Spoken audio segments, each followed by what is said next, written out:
Welcome back.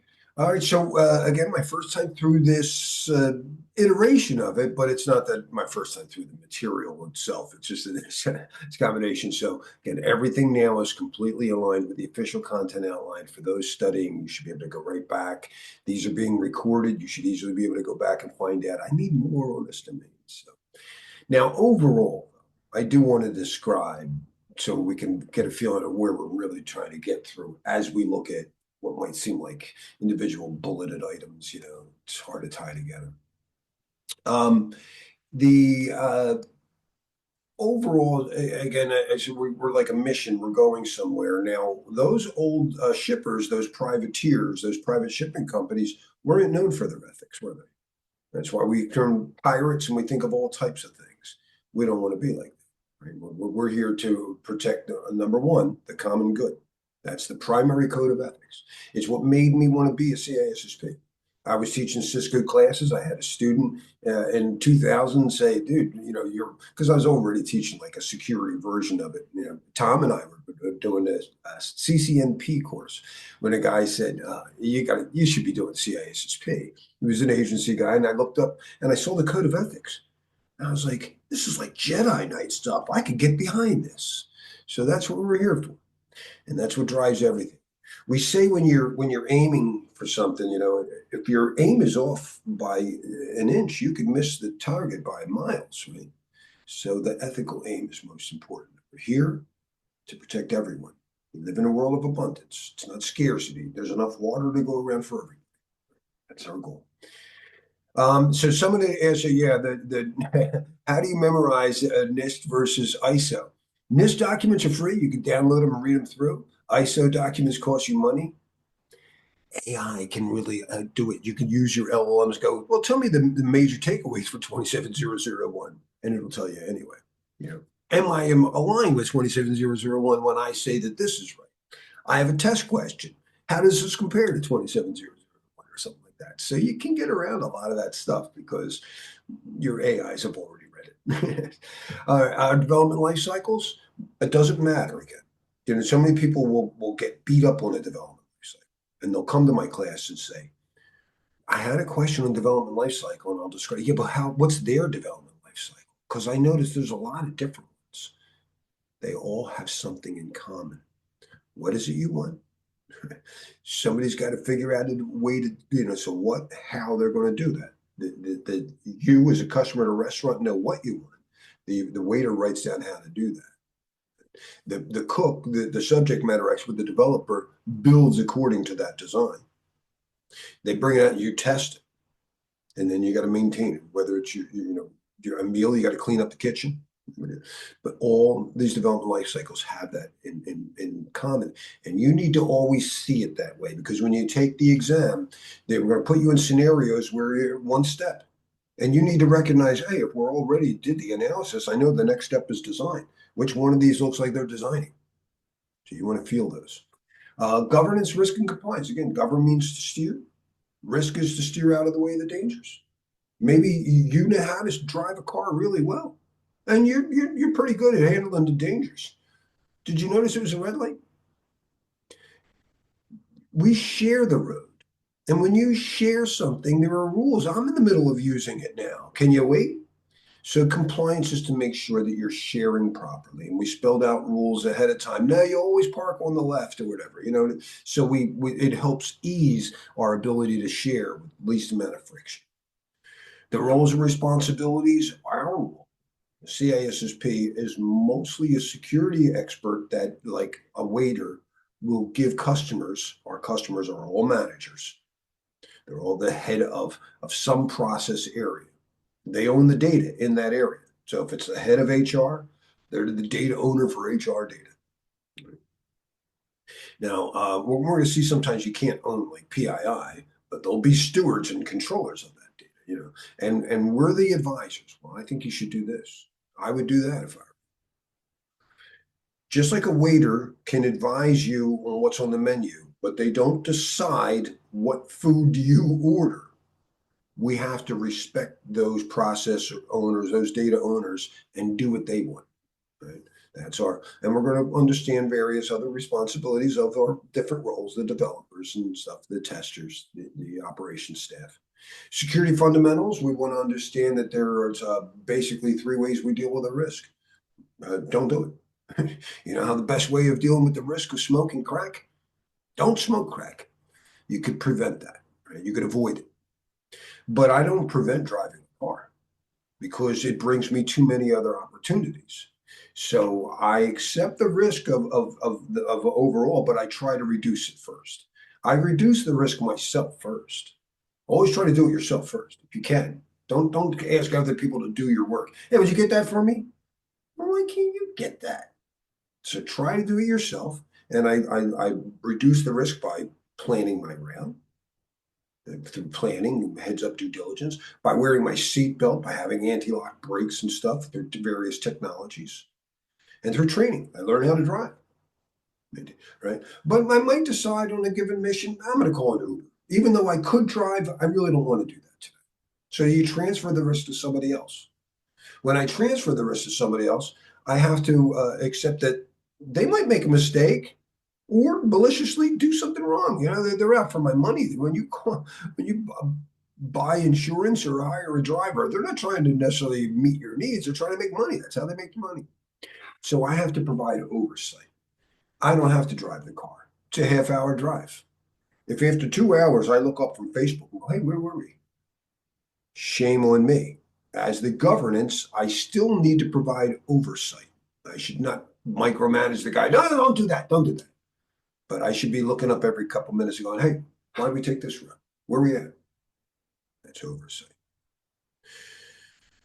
We could I understand I'm trying to prevent fire. I've done my best. I make fire resistant stuff. I've trained people, don't light fires in here. I have certain policies. You can only light fire in the kitchen, only in the control, but there still might be a fire. I have smoke detectors, and they don't just, detect smoke. They sound an alarm. And I have fire extinguishers. I have emergency exit doors. Security fundamentals are about prevention. Try not to have these problems, but I have to drive them. Detection. I noticed the problem. In response, what are you going to do about it? We also need to know in our fundamentals that we're protecting information security. So we need to understand the major things we're protecting is the confidentiality of the data. The secret formula for Coke can't get out. I don't know. I don't think that's really that important. But PII about your information. Companies' secrets are one thing. Companies can own confidential data. Companies don't own PII. That belongs to the person. But either way, that's confidentiality. Most people think too much about that. The beauty of blockchain is not that it's confidential. It's that the data was accurate and it's authentic. If you're hiring a cook in your restaurant, what's more important? That he keeps his secret recipe secret or that he really knows how to cook? Integrity is very important, right? And probably most important, that he shows up to work. Availability is probably the most important goal. I don't care how confidential the thing was. I hit it so well, I myself don't even know where it is. That's now a denial of service. And I've done that a few times. Very lucky my wife makes backup things. All right. So, and then HR security again, who is our first step? You got to not just understand that I have to understand the roles and stuff like that. But before I hire somebody, I want to make sure they're appropriate. During employment, things change. So I have to keep up with and make sure that they're keeping up with the changes and it's still appropriate. Right? And then when people leave the company, there are security procedures there. Right? Were they just leaving a friendly termination, they decide to retire, whatever. There's some processes for that. You review your non-disclosure agreements and stuff like that. Is it an unfriendly termination? Do you have to kick somebody out for stealing or something worse? You have to have processes for these. It's a lot of tasks in the official content outline. We will hit these. I'm not going to read this all over. Again, those first few things, our overall goal is to get that basic development life cycle. So if we're going to a restaurant in the context of a development life cycle, today, this morning, this first domain is all about working up to the point of getting the waiter. We're going to understand why we're going to the restaurant, why, what company we are, or whatever, the people who work there, who gets to go. But we're going to be working very closely with the waiter, and we're going to do a risk assessment, figure out what we really need. That's the major goal. The rest of the week is going to be designing architectures to meet those requirements. We're going to be cooking all the stuff that people need. So we'll go through all these tasks. Do remember that if you're stuck in any one task, you can just cut and paste it into your LLM assistant that we saw during the break and do questions right on.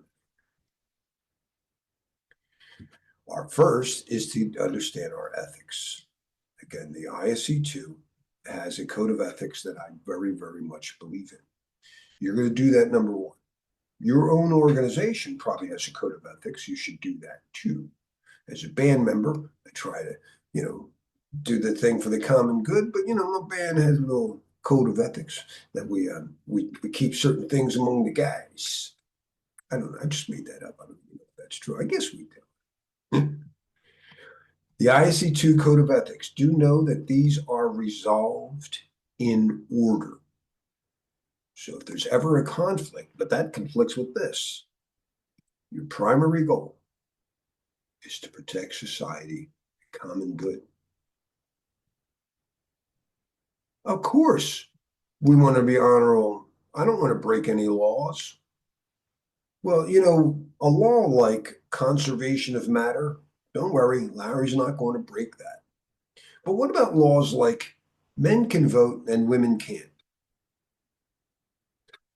Human policies are not always fair. We're always working on these. They're always a work in progress. Right? We're not asked about which maybe on the exam. Okay, Arpita, you're governing that. All right. So if there's a conflict between the law and the common good, you would choose the common good. Maybe influence better laws. Provide diligent and competent service, and least important, very, very important. I hope I'm doing a good job here. Is advance and protect the profession. I really do consider it a great honor to represent this, and I hope I do a great job day after day, week after week. Your own organizational ethics, again, you're going to have some things, and it should be spelled out, and people know it. It's always good to have employee awareness programs where they're brought in this and some gamification of stuff. According to the ISC swear, we should say ISC2. ISC2 Code of Ethics canons, which principle is most directly related to maintaining trust in the cybersecurity profession? Feel free to paste your answers in the chat, and we'll definitely interact once you do.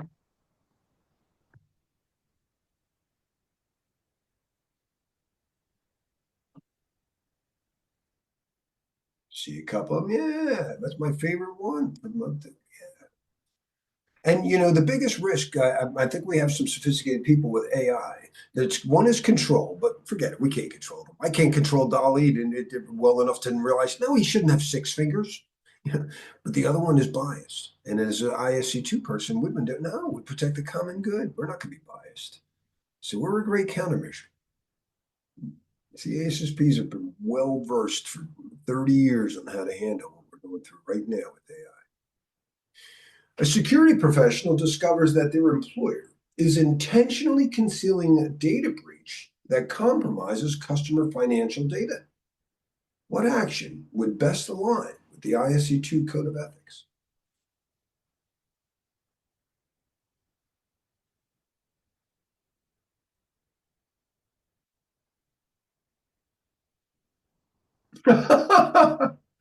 Oh, I love the A there. No, that should probably how a lot of people would do it because your whistleblowers tend to get punished sometimes.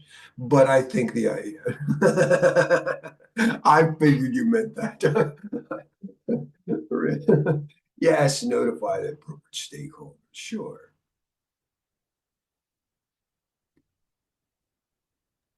Larry, I just want to jump in here and echo something Dr. Sethi you said, is we are not the exam perspective that you want to have is you want to be the person that recommends the solutions, rather than jumps in to fix the problems that don't belong to you. But you want to be That's the proactive. cook versus the waiter. Yes, exactly. Larry, you can explain it better, the cook versus the waiter analogy. So I'll let you do that. But I think that question really drove home that point that don't fix stuff without talking to people when you get a chance. Make sure you provide a recommendation.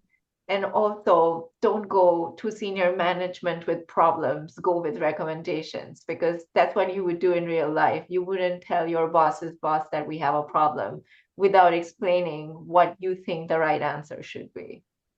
You went through So that and even B, so even study groups.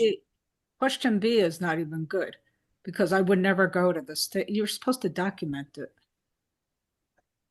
You're supposed to document the problem and report it and then report it. Right. And so I think with notify, they didn't say notify necessarily has to be verbal. You may have documented and notified the stakeholders.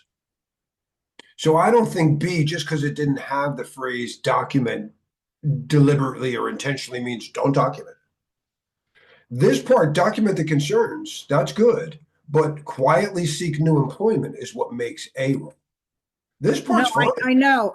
They're not, I know, and it's not going to be this easy on the exam, but usually when you look at exam questions for something, what comes first or best, it's usually the word document.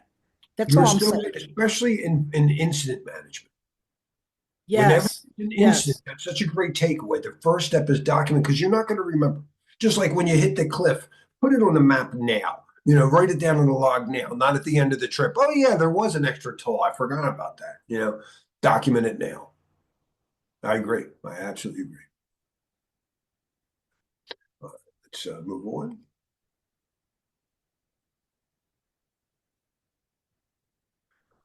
What element of an organizational code of ethics is most essential for ensuring its effectiveness?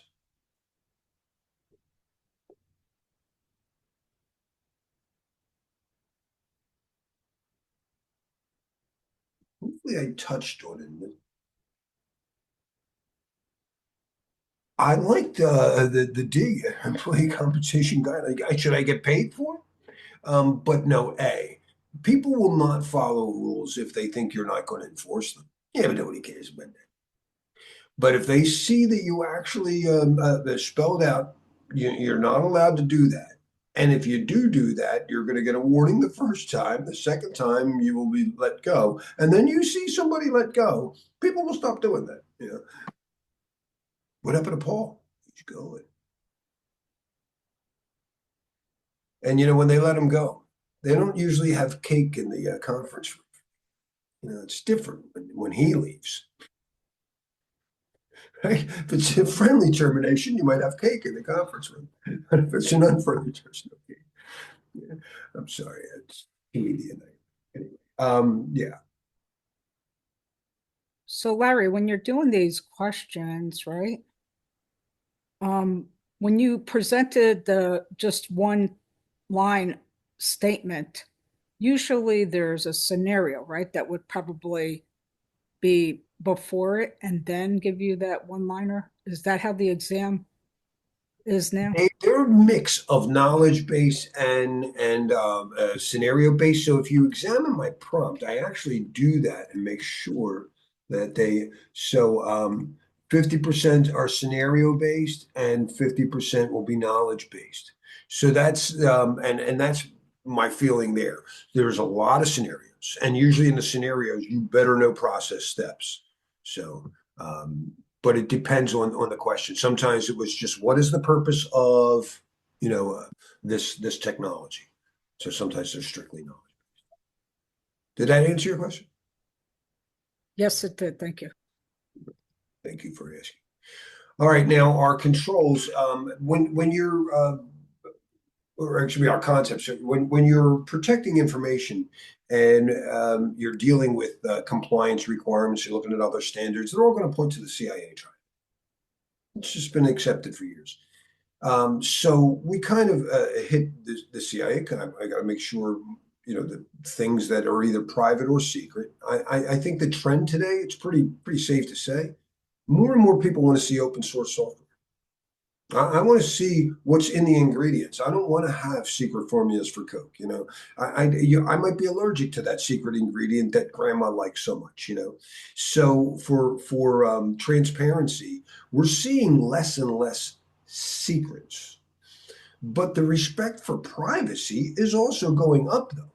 So when it comes to personal information, there's a lot of, whether it's GDPR, California Consumer Act, there's new AI European regulations, there's an AI risk management framework now, and all these things are placing greater emphasis on privacy, which is personal, versus secrets, which are like shared stuff.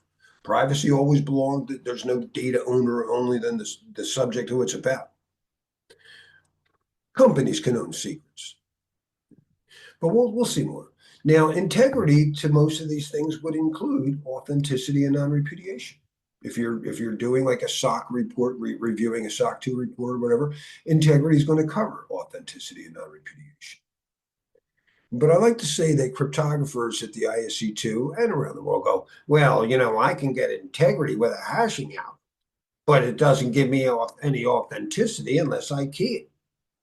Well, symmetric encryption, if Bob and Alice both know the secret word, you can get integrity. Message authentication goes. It's how you negotiate a shared session key. I just sniffed one out last night from Teal, and I won't show it. But it's when the sender and receiver both know a secret value and then they hash something. But if Bob and Alice both know that this love letter that Bob wrote Alice came from Bob, but Alice takes it to the boss and goes, would you tell him to stop sending me love letters? Bob could blame Alice. Hey, she knew the secret word. She could have wrote that. So only in asymmetric encryption, only digitally signing things today, do we get an authenticity that can't be blamed on the other party. We both know the symmetric shared key, but only Bob has his private key. That's why I say confidentiality comes in shared secrets or private. Private is personal. Bob's private key is his personal key.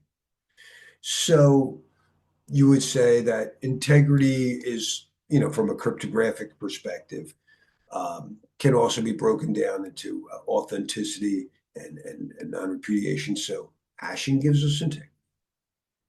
Encryption can authenticate that. Asymmetric encryption provides non-repudiation. When you digitally sign something, you are creating a hash, keying it with your private key, and it provides all three services.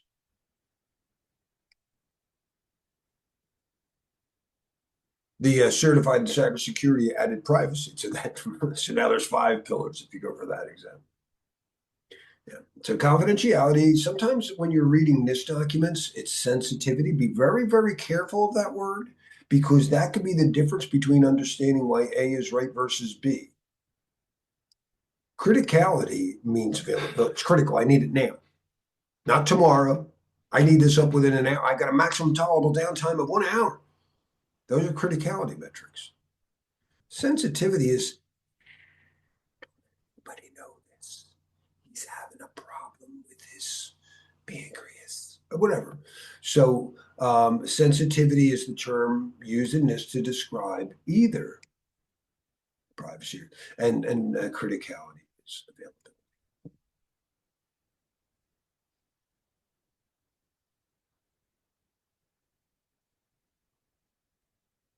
Privacy is different. Privacy, again, is growing. We are doing more respect for privacy. And so, again, there's a lot of new laws, and understand that the traditional role of the data owner does not apply. So when you see, like, you'll see data owners and data stewards. A data owner in a company like Microsoft, say for the HR department, they could own all the HR data. And then that's probably the head of HR in Seattle. But in the New Jersey office, who doesn't, there's a manager there, an HR manager, who doesn't decide on how this data is going to be classified. The data owner did that. But they make sure that all of the data that's entered properly that pertains to them in their office. So they help them. That's a data steward. They work for the data. When you're dealing with PII, that's all you have are stewards. Everybody at whatever my doctor's office is a steward to my data. I'm still the owner of that data. And it's very important that we respect them, whether the exam goes over GDPR, but it actually overlaps great with NIST 853 privacy controls. You require that first you notify me, we're collecting that data. And you have to tell me why. Why are you collecting? Oh, I don't know.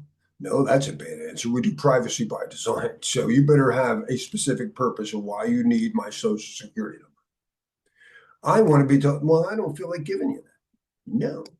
What did I just opt out of? It's really funny. I was like, really?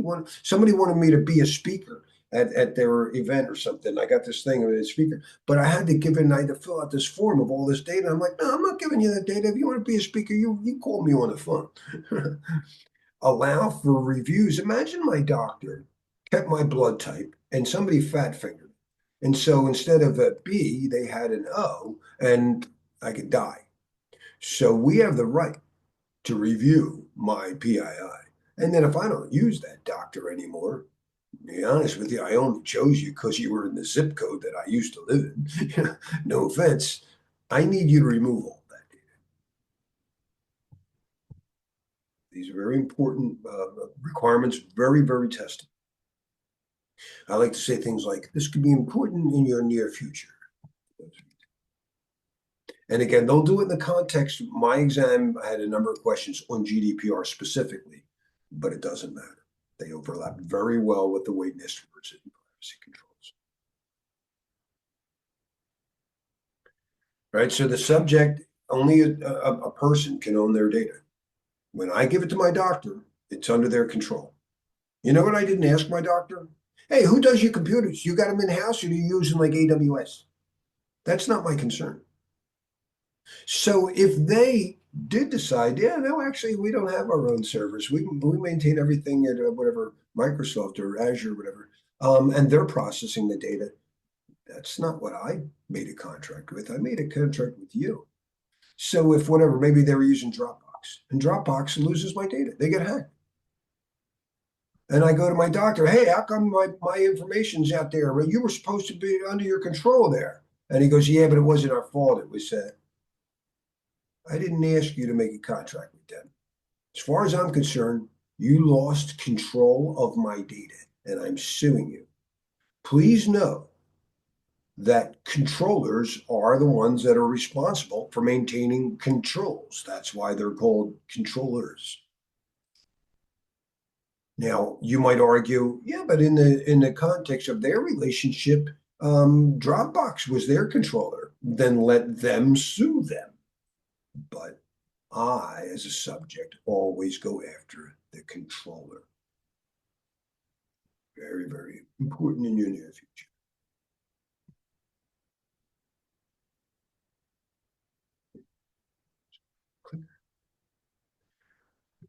For authenticity and non-repudiation, I want to introduce a little bit about encryption. Just a little bit. There's my blockchain picture there. So hashing algorithms today, it's SHA. You may have read about MD5. You better not be using it. Not in anything that's going to be street legal today. Right, so we use hashing algorithms. To authenticate it, I can use a symmetric key. We both know the secret value. Bob will knows it's Alice, Alice knows it's Bob. They can't prove it to a third party. So that's what asymmetric algorithms allow.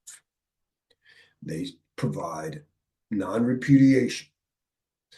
The private key that just belongs to that one person, PII, will sign the hash, right? And then anybody with the public key can validate it came from them. And that's how blockchain works. My mother taught me to learn from history, like when we hit the cliff, don't want to hit it again. But she warned me that it's rewritten by the winner of the last war. Blockchain gives us a history log that the winner of the last war will be able to overwrite it. We can learn from history. Of course, she also warned me, and it's only his, it's not hers. So we're getting more equitable from Afghanistan to, to Zimbabwe, men and women. And we'll get a much richer history. So real quick, don't worry about too detailed, and they don't get that detail. So might be all you really. Symmetric encryption is what we use, what we've been doing for years, since we've had writing. It's how we encrypt all data. The data that I'm having right now over Zoom is encrypted. They're encrypting it and they update it. If you knew that they were using AES and cipher blockchaining mode, or excuse me, in electronic codebook mode, they got teased for that. No outbreak, and they switched to Gallia's counter mode as they should. The keys must be shared secrets, so I know it, and the Zoom, my Zoom client negotiated with my Zoom server, and they negotiated an AES key to encrypt all the data. You know what you can't put in a safe? The key to the safe. I need to protect the data encryption key and make sure nobody else can get it. So that's really what Diffie-Hellman did. The very first use of an asymmetric algorithm was to encrypt it. It's a key encrypting key. Take the server's public key, I create the deck or something like that. I encrypt it with their public key. Only the server can decrypt it. Now we can both communicate symmetrically. All I encrypted with their whatever RSA key was a 256-bit key. I didn't encrypt the data. I can also hash it and make sure that nothing was damaged in shipping. And by taking the sender's private key to encrypt the hash, I can validate that it came from Zoom and they can't blame anybody else. This is what all some encryption systems up to do today. Up to. So Wi-Fi doesn't use anything to encrypt the hash. Wi-Fi doesn't sign it. But it does use an asymmetric algorithm to generate a symmetric key, which you do to encrypt your data, and it hashes everything. Anytime you pick a crypto system, PGP, SSH, TLS, IPsec, they're going to negotiate ways to use symmetric encryption to encrypt data, hashing to do integrity, and some combination of asymmetric. And I couldn't help it. I just decided I would sniff out last night, not in front of people, not while I go, whoa, what happened here? My TLS handshake with the ISC2 just last night. So this is what happened. I put in this, I just wanted to go to their server. And their server said, all right, we're going to use elliptical curve Diffie-Hellman to do a key exchange. Well, it's actually ephemeral. So we're going to generate a key with Diffie-Hellman. That's going to be, we're going to generate, since they chose 256, AES 256, they're going to generate a 256-bit key, and they're going to encrypt it or authenticate it with Diffie-Hellman. They're going to use RSA. I don't know why they're not using elliptical curve. They've been asking me to teach my students to do this since 2000, but they're still using RSA last night to sign their SHA hack. So data encryption, AES 256, symmetric encryption will encrypt the data. We're using a SHA-384 to make sure that the data isn't damaged in shipping. They're using, again, elliptical curve Diffie-Hellman to encrypt the AES key. And they're using RSA to sign the hash. Huh? Without having to wait for me to go over, because if anybody's a Wireshark guy, why is the packet black? I'll tell you later. I got a lot of really weird errors last night. And I was like, dude, you got to stop. It's a very funny trace. I did keep it, but I won't hold a class with it. Can everybody see, though, how we always mix symmetric, asymmetric, and hashing to get a full suite of crypto services? It's just too techy for day one. Did my mic break? Can people hear me? No, yeah, you're good. I see it. I was very proud of this. It was very, very funny. This is cool. Cool, cool. So again, we use encryption to get confidentiality, and that's what symmetric systems basically do, right? They give us the confidentiality. We use hashing to get integrity. We use asymmetric to get authenticity and non-repudiation. You can't get availability with encryption. Please know that. That's a very simple question. You know, when they test a question, when an exam is ISO certified, that means the exam goes through some rigorous testing, including having people that are not from the ISC2 test it. And they take it, and if everybody got whatever question one wrong, they figure it might be them. And that question is not going to count much. But if everyone got question two right, they assume that question counts a lot. If you miss that, so a basic thing to know is you don't get availability from encryption. I can get confidentiality. I can get integrity. I can get authenticity and non-repudiation. But availability is only going to be negatively impacted. Whatever available systems you got, I was getting whatever 100 packets per second, you're going to get less packets per second. It's only going to add friction to it. So don't over encrypt. Does I find it kind of funny that they're using 256. And if somebody brought up Moore's Law, I brought up Moore's Law to my AIs and I asked them at 128 bits of entropy, even AES 128. With Moore's Law, that's processing speed doubles every 18 months. When will we be able to brute force AES, assuming no other side channel vulnerabilities? And it was like 2065. I don't know that we need to do 256. That's a little weird. Just like SHA. SHA 256 is the same. Your SHA algorithm entropy strength is double whatever your symmetric. So to get 128 bits of entropy, I'd need 256 bits of SHA. I don't know that I need to do this. I'm more concerned with why are they doing an RSA? I would use elliptical curve there, get way more straight. We're not going. All right, so this is the level of depth Larry can go to. But Arpita Gandhi is here to make sure that we stay focused at the right level because they're not very deep like this on the test. And Arpita understands the user experience much better. All right. Can I ask a question real quick about Yeah. encryption? Yeah. So CRLs, like so revoking private key and then availability on like a CRL list on that server itself. Would anything that deep come up?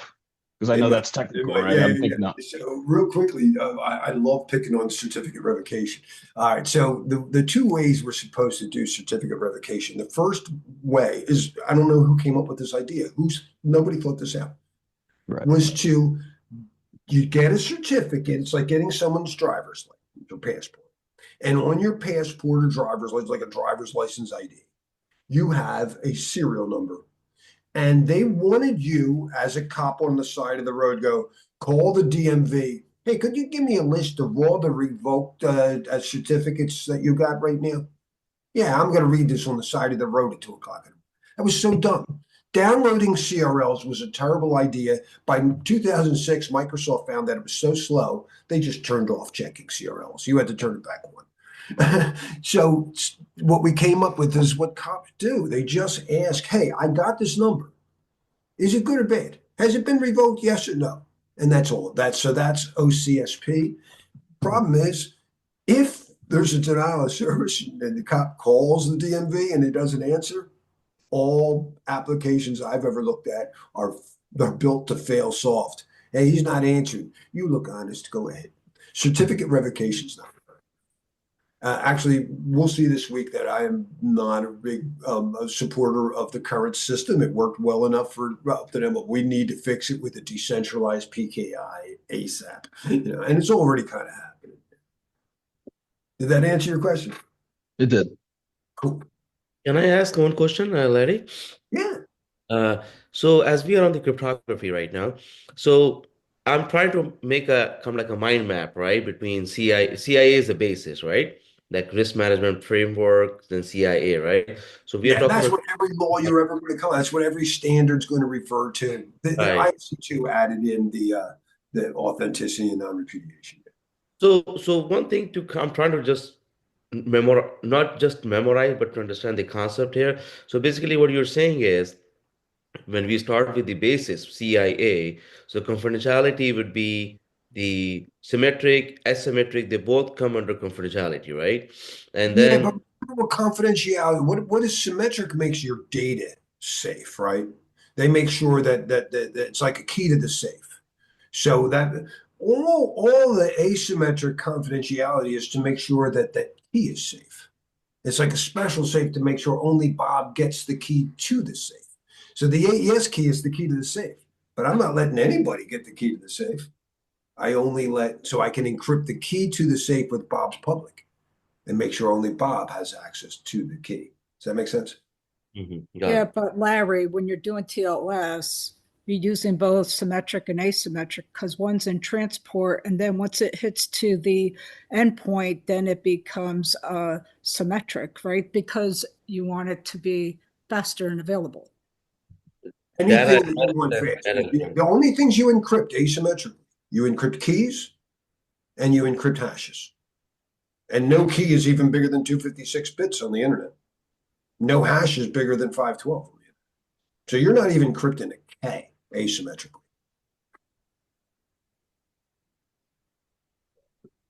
Does that make sense? Yeah, in fact, I still have the trace up. We got a couple minutes, so we have some questions at the end, but as long as I have the, don't tell me I closed. No, there it is. So if I look at a client hello, when your browser goes to the client, it says, I know you want encryption, and I've got to pick a symmetric algorithm for data and asymmetric for, or excuse me, a hashing algorithm for integrity, and then asymmetrics to authenticate the hash and to ensure that only the proper person gets the key to the safe. So it knows a bunch of different asymmetric algorithms that you could choose. It knows a bunch of symmetric. They're all AES now, except for this new one that I haven't seen on an exam yet. And when I say new, it's actually been in Chrome for like 12 years. It's a new stream cipher. I don't know if it's tested yet, but it's very fast. I've never seen anybody select it yet, but everything else is AES. And then for hashing, you're going to pick some SHA, either 256. They have a 160 version. No, never to pick that. This should not be here anymore. It's shown we can make collisions against it. So your bare minimum should be 256, and this supports a 380.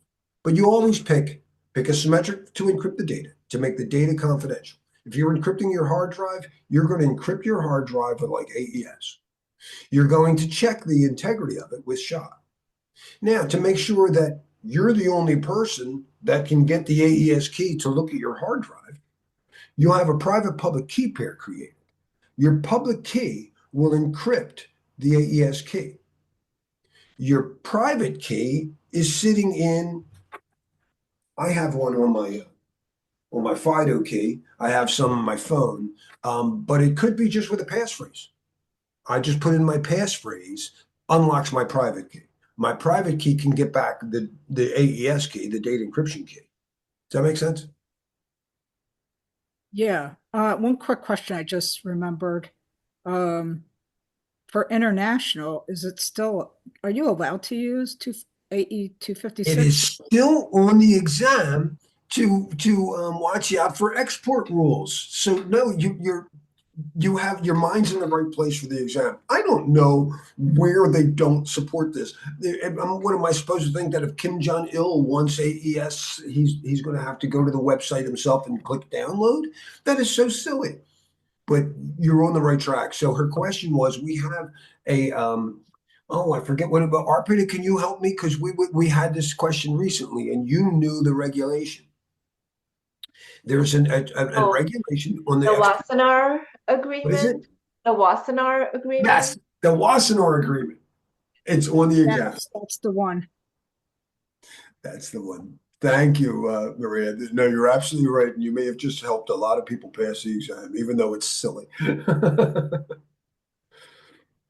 I find it funny. We can't export strong encryption. He doesn't have an internet connection. Yeah, but not in his country. He doesn't have NordVPN.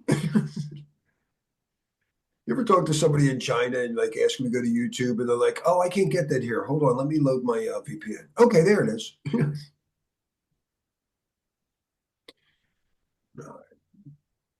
So, question: which security concept ensures that users cannot deny having performed an action after the fact?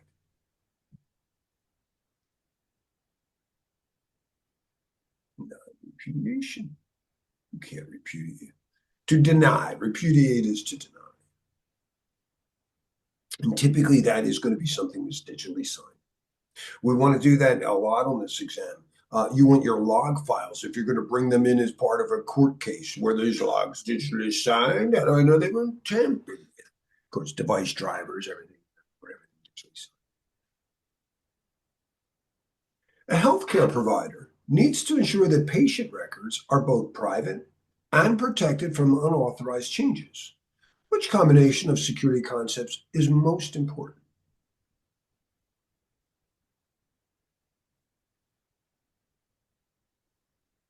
See a couple of B's there. Good. Yeah, confidentiality, right? Private, and unauthorized changes, integrity.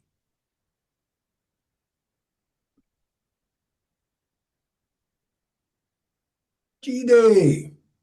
You did a very quick intro, G-Day. It was great to have you back. I appreciate it. And I hope you appreciate the new format because you were in the last class and where it was completely different. Yeah, thanks, Larry. It's different, and yeah, I'm getting into That's it. that. I say, yeah, it's different, and I'm getting into it. Yeah, Well, I um, listen to you and other people to get more questions sparse throughout the thing. So I try to do that at the end of every task. I have 3 questions. right. A financial Thanks, system Larry. needs thousands of transactions daily. Which aspect of the CIA triad is most critical when ensuring these transactions remain accessible to authorized users during peak business hours? Well, when everybody's typing in availability, if it's not available, what good is it? I know a lot of good musicians that don't show up. And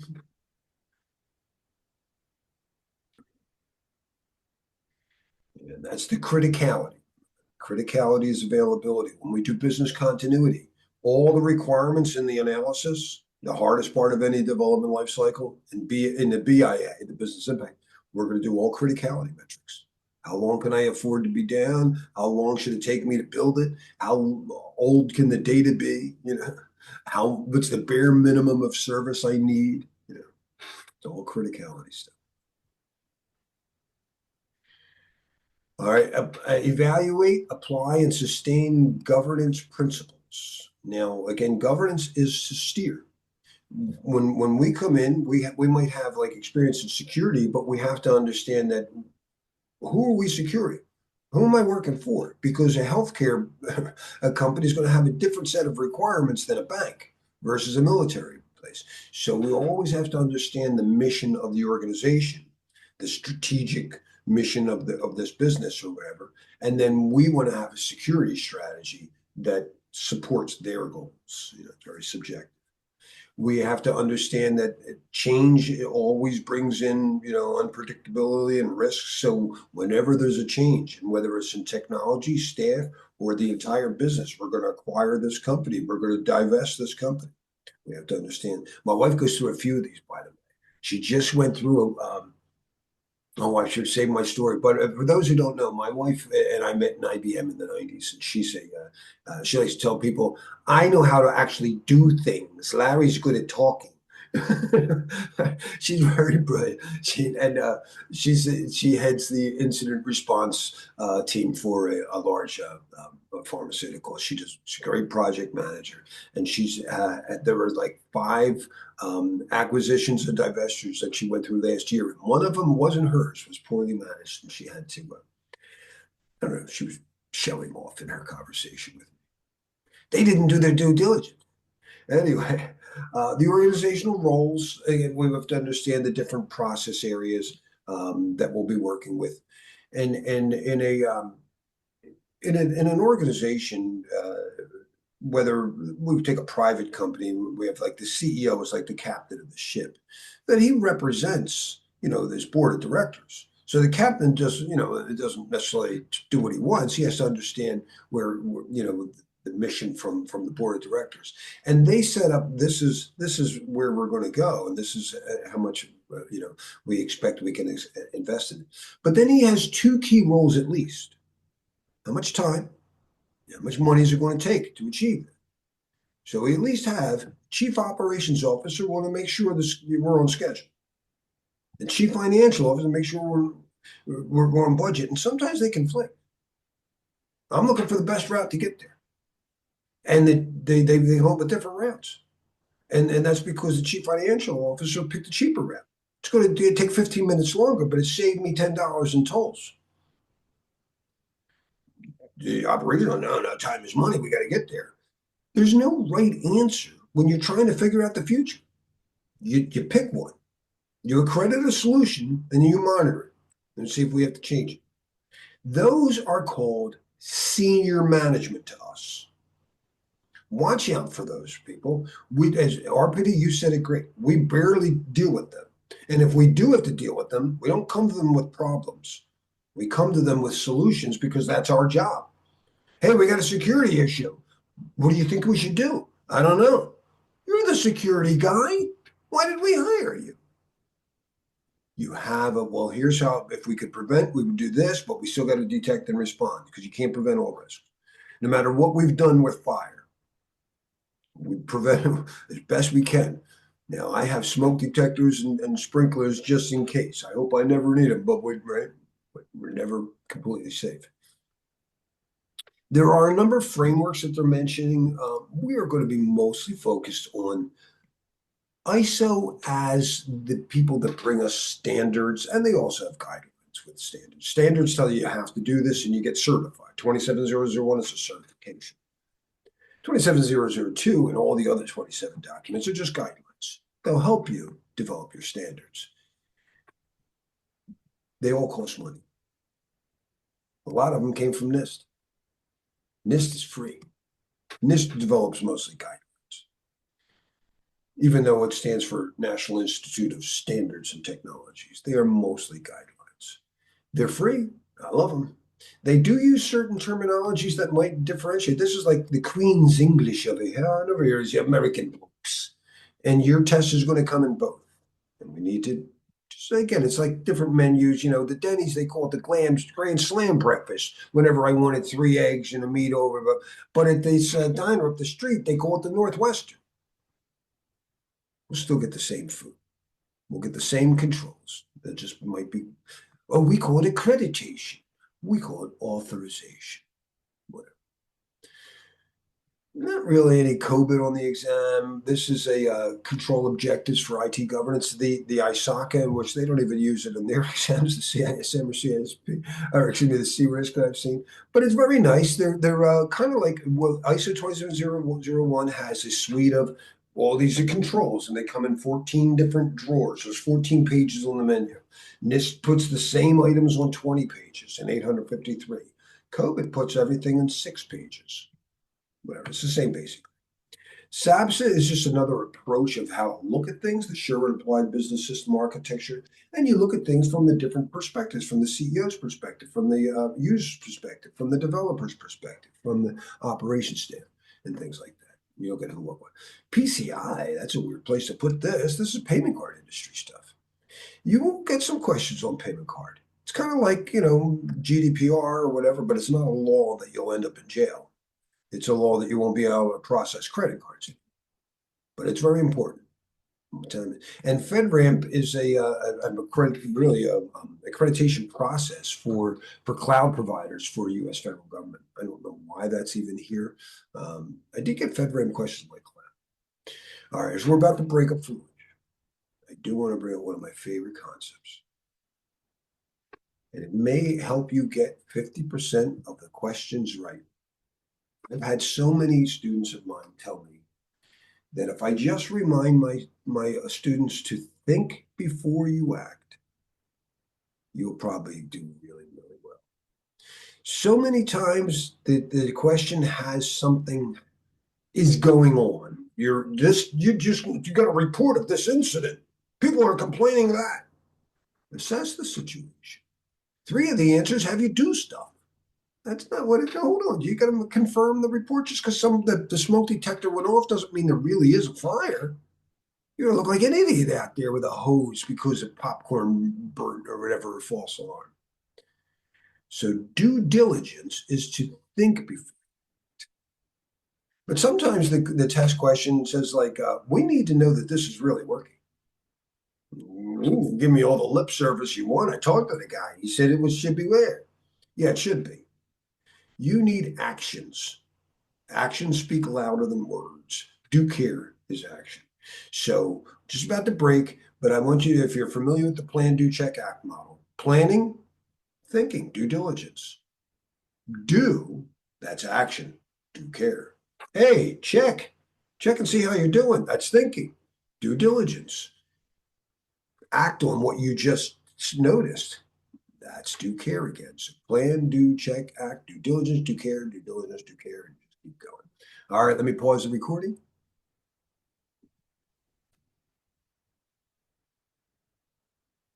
All right, so we can, governance is to first provide the plan, the scope of where you intended to go. Why are we doing this? Why are we selling cola for? That's part of governance. And then it's also to, well, if I'm driving my car, if I'm a one-man shop, I also have to keep my hands on the wheel. But we tend to, as we collaborate and delegate things, so that as top down, I say, I want you to take over primary day-to-day activity for this. But the top guy, whether it's a head of agency in a like a public organization or a private company CEO, they are ultimately in charge. That's what governance means. I gave the directions. They also need to, like if I say I make when I govern, I say I'm going to go this place, and it's normally whatever a 30-minute drive, and maybe I drive it or whatever. But at first, I previewed it. I previewed by making a map and going over stuff, and preview is to think before you act. I do my due diligence. Preview. And I want you to think of that word, view, because it means to see, right? What am I trying to see? To see if I'm in scope. So that's all actually has something to do with seeing already. I told you where to look at, and then I'm looking at how to get there. And I figured out about how much time and how much money it should cost. And then when you're driving behind the wheel, you better watch the road, because I don't care what you plant on the map. The deer that jumps out in front of you isn't on the map. So you must continuously monitor. But I transferred the risk to somebody else, so I don't have to do that. Who's watching the guy who's watching the road? That's oversight. Again, both words mean seeing. Monitor, I'm looking at it. Sight, I'm looking at it from a bigger perspective. And then afterwards, let's make sure. In the preview, I said it should take a half hour. It should be about $5 in tolls. Let's review and see if that was true. And these are when we do whatever audits and stuff, and make sure that I really did stay. You know, and maybe I found a better way. Maybe you said it would take a half hour. I found a route that only takes 20 minutes. Let's improve the plan. So this is the process. We're always, you know, redefine the scope, blah, blah, blah, blah, blah, blah, blah. But it's all governance. It means to see. You can't, If you're not paying attention, you're not governing. And we know the importance of looking before, doing it, and taking another look. Strategic alignment, make sure, again, that your security plans are designed for the organization type and whatever that you're working for. Again, don't design a bank's security controls for a hospital. That's not going to be aligned properly. Risk management is two things. That you do your due diligence, you think, you do a risk assessment, I think we should do this. And then risk treatment, we're doing something.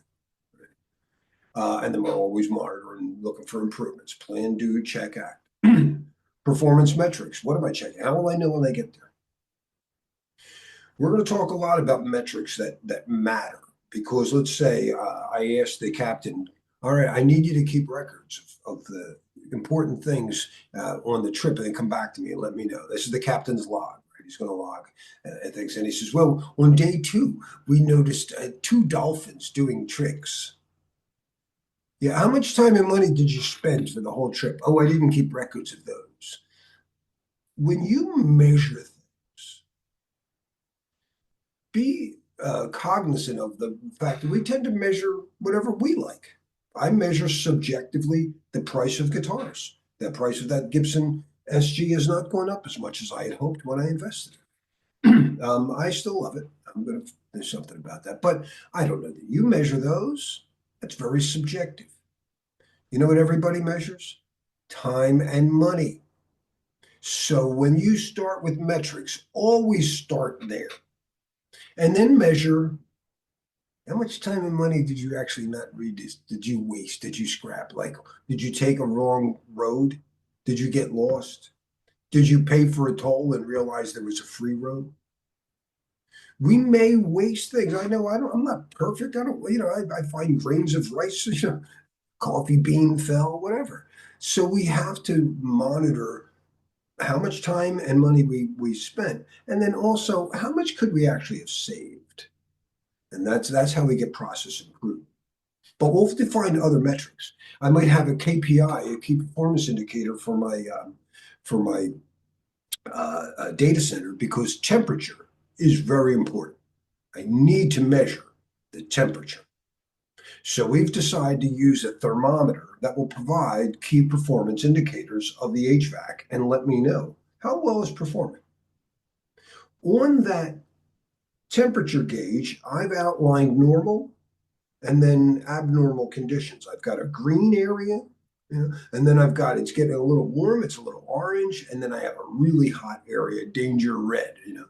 Those are key risk indicators. As a security person, we may be not a manager of people. We may be the person who's responsible for the data loss prevention system, or the person responsible for the firewall. We're the risk owner for that for that control. That's not like the data owner. They're the risk owner for the data. But if you administer the mail server, you're the risk owner for the mail server. Right?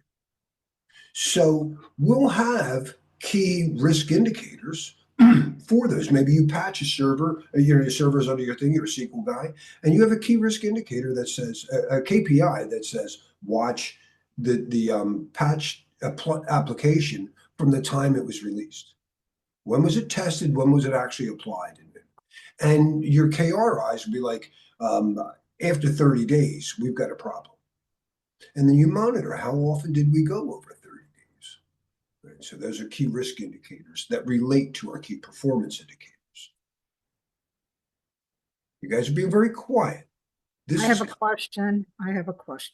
There we go. So when I did I hate to compare, but when I did my program management, we had a bunch of KPIs all over the place, right? So when we talk about KPIs for this specific exam, I just want to be clear, right? Are we talking about, will the question gear towards technical or more on the management side? Because there's a difference, right? KPIs, what? No. I don't think we should just worry about technical. I think they could very much be administrative. And Arpita, Right, you're probably a little bit better versed on that. Yeah, that's why I'm asking. Do you know what I mean? Because you could have KPIs on program financial and Clients. Has the risk assessment been done yet? There's a merger and acquisition. Who's doing the risk assessment? Right. No, those are, thank you for bringing that up. No, when we have controls, for anybody who's new to this, the ISO, the Federation, and NIST sees it a little differently, but we mostly think of technical controls, like my firewall, my IPS. I think of physical controls, and there are questions on the thing about how padlocks work, but there are also administrative controls, and that's what Maria was just bringing up. An administrative control be, how come we're rolling out the software, but no user training was done yet? Right, and that could be a risk issue, a risk event, and the people haven't been trained yet, so we obviously can't roll it out. So very good point. So my question to you, just real quick, so everybody knows on the call, do we need to know those steps for the new exam, the different steps on risk, like, the risk threshold and all that other stuff, right? Well, the risk steps that I saw over and over again are probably directly from 837, and which Okay. confused some people because it's from 830 was when they first specified it, but that's an old doc. Yeah. So you want to do risk assessment has 3 steps, and we're going to see it. But as long as you're bringing it up, nothing wrong. And I'm going to write it out because it's so key to decoding scenario-based questions. When you realize you're like, well, wait a second, where are we? I need to know, was this done? Because then I'll know what to do next. Because the questions often say what to do next. So in risk management, there is assessment, the due diligence, and then there's the due care, there's the treatment.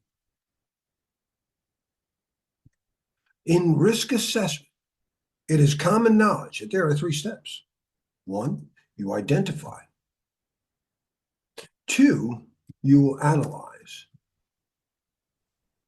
And then 3, you will evaluate. And we're going to see these very important steps and how they trip you up with a scenario. You identify your risks by identifying, first of all, what is it you're trying to protect? My assets. All right, my asset is my phone and my guitar, and is it vulnerable to some man-made or natural threat? Well, I'm not worried about my car or my house being stolen. It might be broken into. I'm not worried about my cup being wet. It's not vulnerable, but some things are vulnerable to these man-made or natural threats. So I list out the man-made and natural threats that we deal with. And then I go back and I go, well, if the threat was water, is this asset vulnerable to that? Is it waterproof? Is this fireproof? And then we identify vulnerabilities. And this is where a lot of questions come in. They have you maybe run a vulnerability scanner, and you have a list of all these vulnerabilities, and they have you evaluate treatment options. You're like, not yet, pal, because I need to know how. First of all, when I analyze, I confirm it.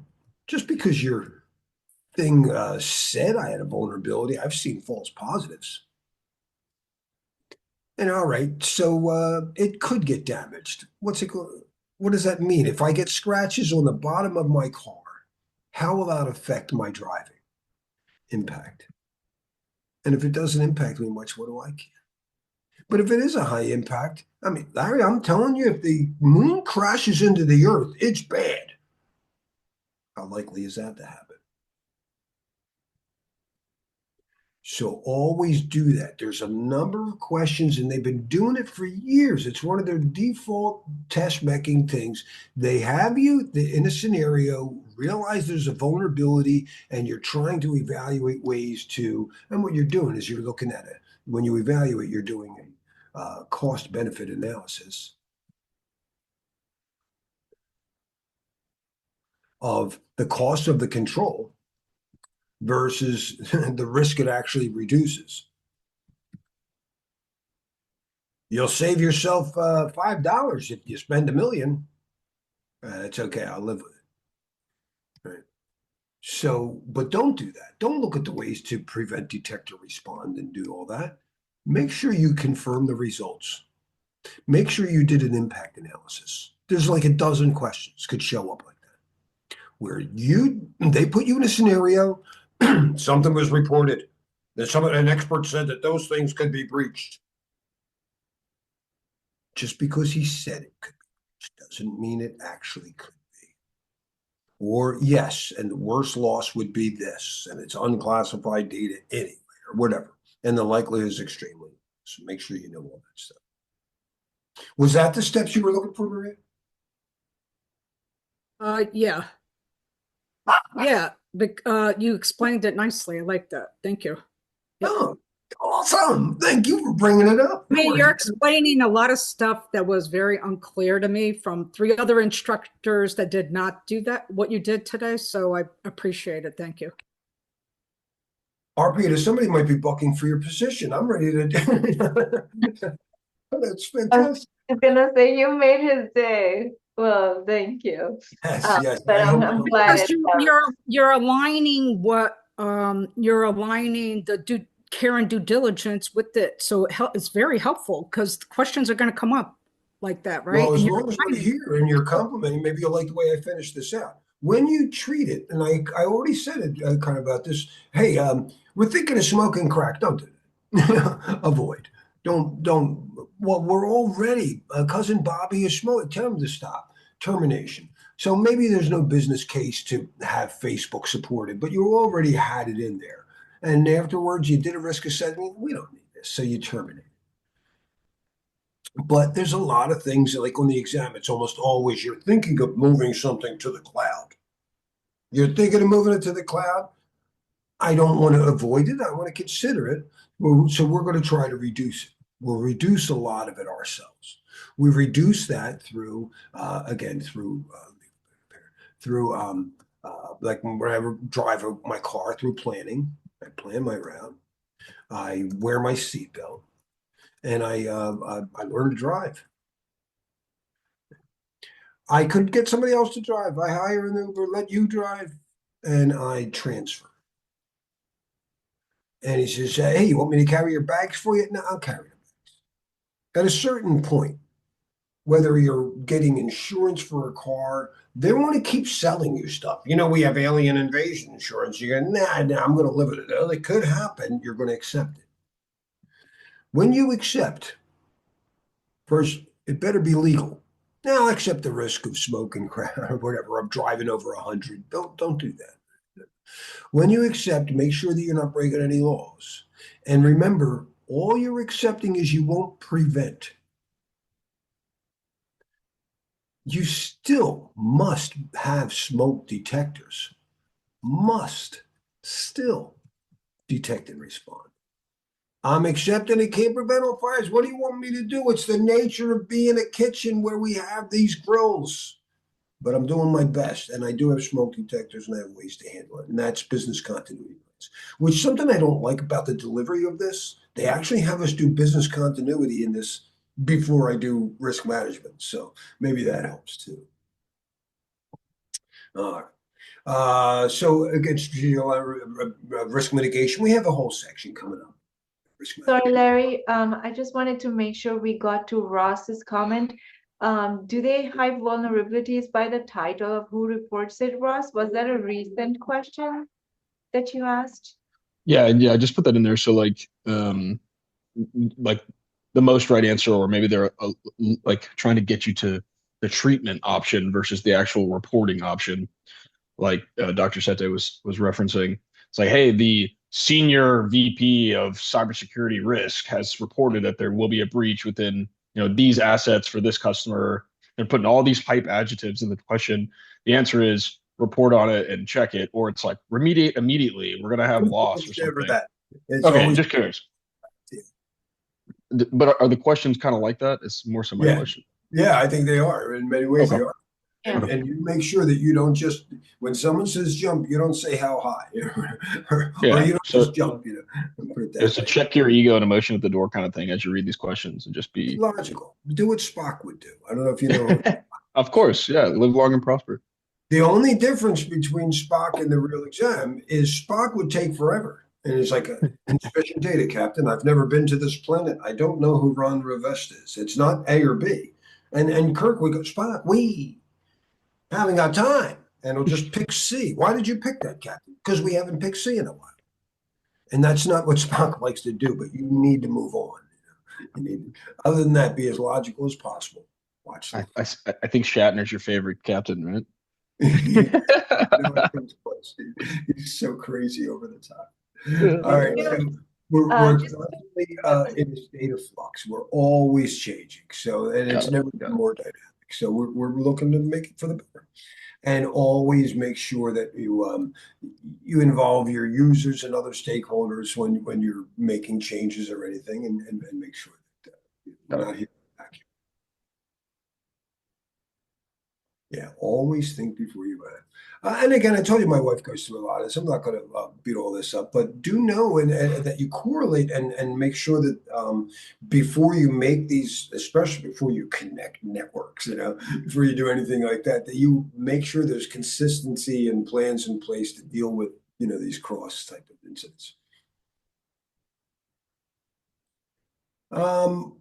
Different roles. We are mostly, again, advisor roles, but the ISACA uses a thing I like called the 3 lines of defense that to me really helps make security understand your role. So in my kitchen scenario, when I have a secure kitchen, I want to make sure that the dishes are clean because that'll ruin the meal. I don't care how good that steak was. So my dishwashers are the risk owner. They own the risks to that, to making sure that the dishes are clean. They're the first line of defense. Why are these dishes not clean? Oh, I didn't know. You're supposed to check the bottom? Who trained you? Who hired you? The second line of defense, the manager. The manager's job is to provide the oversight, to make sure before they wash dishes or do whatever they have to do, that they understand their job. They hire them in the first place. They go oversight and advice. And then after they're done, they go over their work. Let me see how you did. But let's say that you were worried, you're like, there's something on this dish, and you talk to the manager, goes, no, I talked to our guy, it's clean. I actually need a third party from the health inspectors to go in there if you really, because he has a vested interest, in not or in covering for his employees, so to speak, right? So our third line of defense is always an independent auditor. They're major roles that we care about. The other roles that we're worried about, just the different process areas, and I mentioned sales, marketing, whatever. But we are going to work with the role of HR to understand what training programs each role needs as far as security goes. And of course, if management doesn't care, anybody here ever see the movie The Right Stuff? It's one of my favorite, 80s weird space movies. It's about the first NASA astronauts.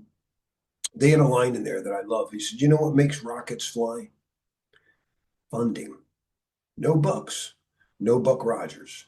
If you don't have senior leadership support, you're not going to get funded and nothing's going to work. And I hear those horror stories all the time from my poor CISOs out there fighting the battles right now, trying to fight fires that wouldn't have happened if they had gotten funding last year to do the thing they wanted to do. That would have prevented this. There's a lot of different frameworks. We talked about them. We're not going to beat them up. Do know that ISO is the federation. That's the international stuff that everybody from Afghanistan to Zimbabwe. And 27001 is a testable thing. It's there to ensure that organizations, it's like get their driver's license or their ship is ship shape for international business. If you're not doing international business, I don't know that you need to get that. If you're not going to be flying internationally, do you need a passport? It's not cheap, but it is still heavily tested. There's a number of supporting documents that are just guidelines. Only 27001 is a standard in the 27 series. NIST, I already mentioned all 3. I love it. The other ones we're not going to beat them.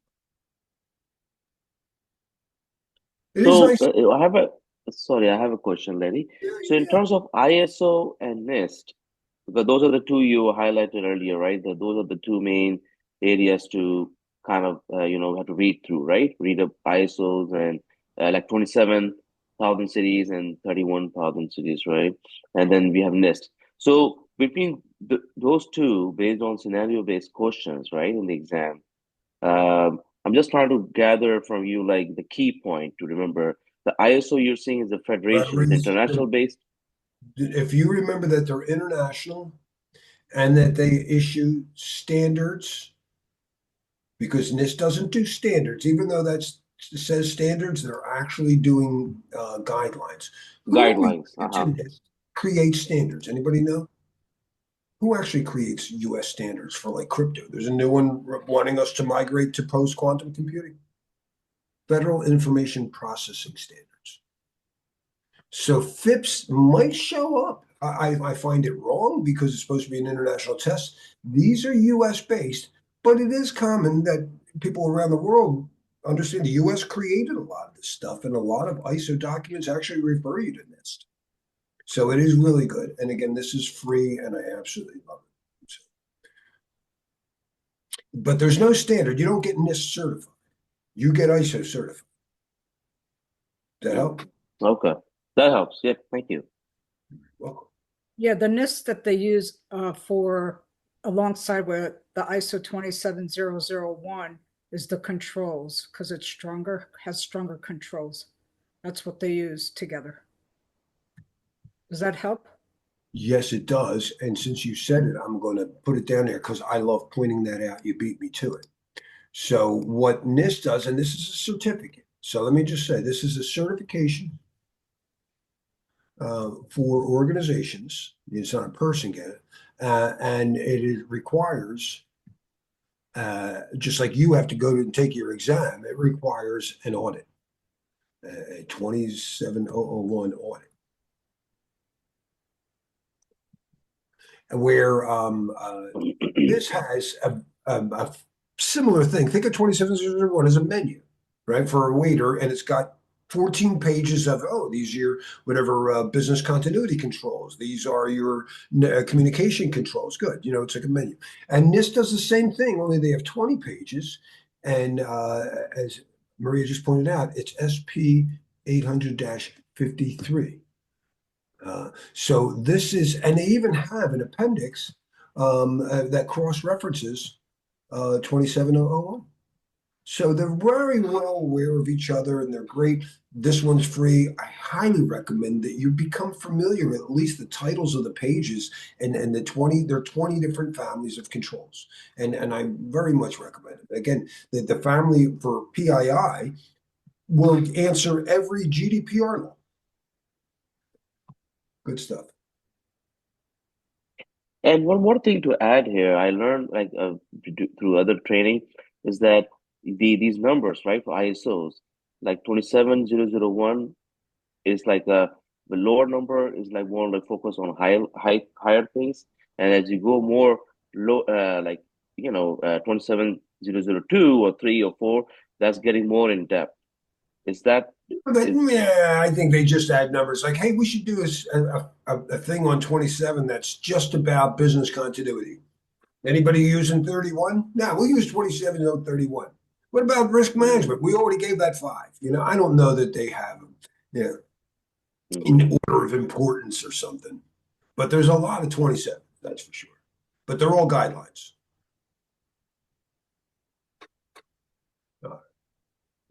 The PCI, though, it does have some good points here. Let me talk, and it's very similar to what we talked about in the GDPR with the processor and controller. I should point that out here. In PCI, if you're a controller, you're taking my PII, my credit card number, so you're a controller. And you may process, you may not. If you are processing this data, or controllers must encrypt. You better encrypt my credit card number, at least while it's on the disk there. But what about when it's processed in memory and you read it at the SQL server? Well, why is nobody's at the SQL server? Customer agent looked it up, looked up your thing, your credit card number got decrypted on the server. Make sure that the credit card, excuse me, the customer service agent doesn't actually see it just because it's decrypted at the server. They're only going to get back the last 4 digits. That's masking. And Suppose you actually take that data and go to AWS, and you were supposed to control it, and now they got to decrypt. No, I don't want you giving it to them. I don't know it. As long as you have it, you can decrypt it for services. I don't want you giving anybody my unencrypted. All right, then we'll hash it and we'll create a token of it. Tokenization. So watch out for that in PCI. It's very much a PII type of thing. If you handle my doctor, whatever handles my credit card number, he must encrypt it. And when any customer service agent looks it up right there, that must be masked and they only see the last 4 digits. And if he's using AWS to handle that, my credit card number is not there. It's just a hash of that. It's an NFT. It's an FTI. All right. Good stuff here. Anybody can tell the difference between GDPR and PCI DSS? Like, what's the key difference between these? Very, very common knowledge, big difference that I maybe didn't cover. I thought I said it before the break. GDPR is European. It doesn't apply to US. Well, it's European. What are some of the things that can happen? Is it a law? Is it just A law, you're not allowed it's a to law? disseminate personal confidential information unless they're authorized to do so. Where PCI is is an industry regulation. Yeah, It's it's not. just industry, right? GDPR does apply to the US if you have EU data. So it is not that it's only applicable. Yeah, that's what I meant. I mean, Yeah, okay. that's what I Yeah, meant. just wanted If you're international, yeah, it's going to apply to you as a company. Yeah. If you house any of their data, remember the PII, the owner of the data is the person you're processing. So it doesn't matter where you are, it matters who owns the data, and that's the subject of the data. So question. I'm a European student going to NYU. Is my personal information still GDPR? Oh yeah, NYU has to comply to that. I know, I'm just saying, because sometimes people get confused, right? Oh, well, you're not in your country, you're in our country, and it doesn't apply kind of thing, right? Right. And that's why they had to make the law.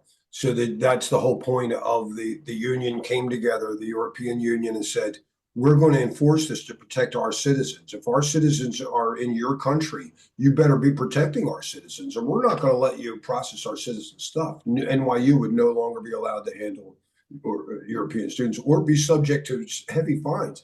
There have been like multi-million-dollar fines against both Google and Facebook as soon as it came out.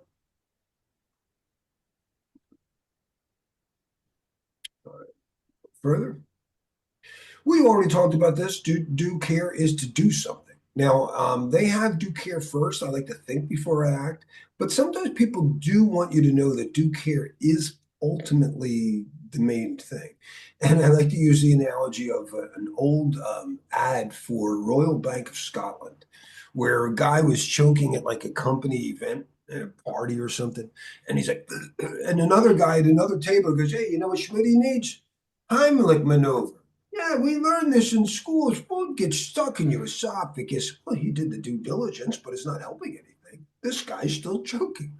And another guy comes up and performs it. So do care ultimately is the most important thing. And I think that's how it's usually worded. Ultimately, what's the most important? And you did something.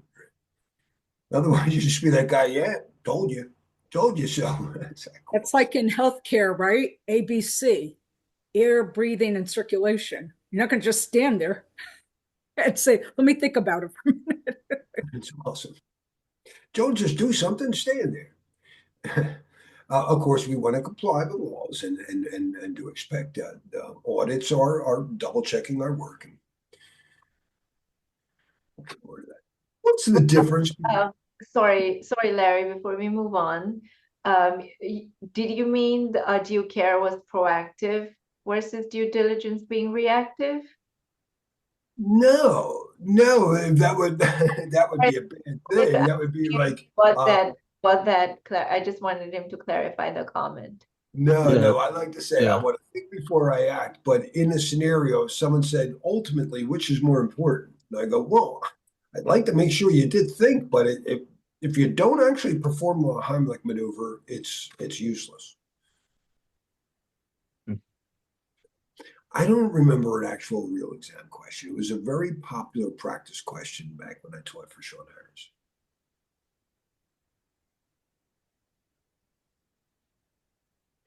What is the difference between due care and due diligence in security governance?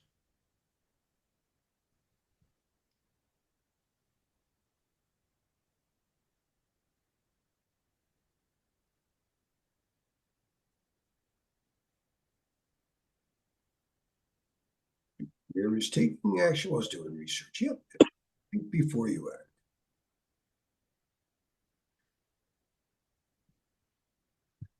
Stop me if I go too fast. I'm sorry.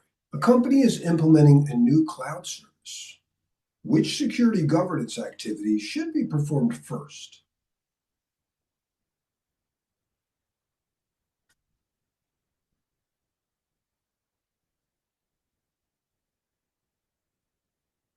Yes, yes. I just went with the longest answer. I try to tell my alarms, don't always do that. But yes, we always want to watch out that we are aligned with them.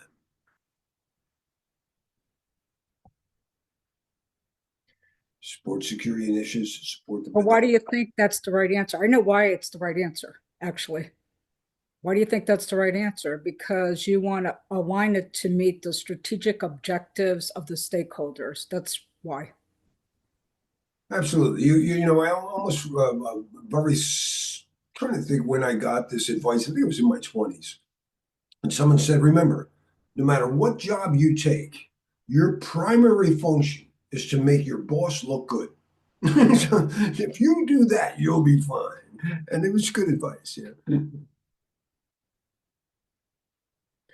During a merger, which aspect of security governance requires the most immediate attention?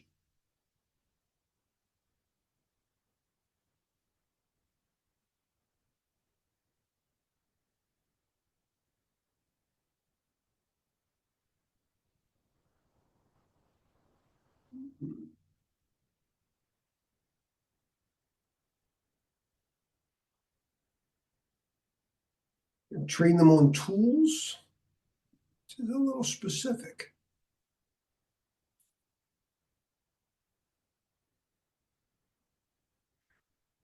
And just the template format. From now on, we're gonna put usernames at the top of the section, and we're gonna indent form. Be nice if full secure. I actually think alpha is a better answer.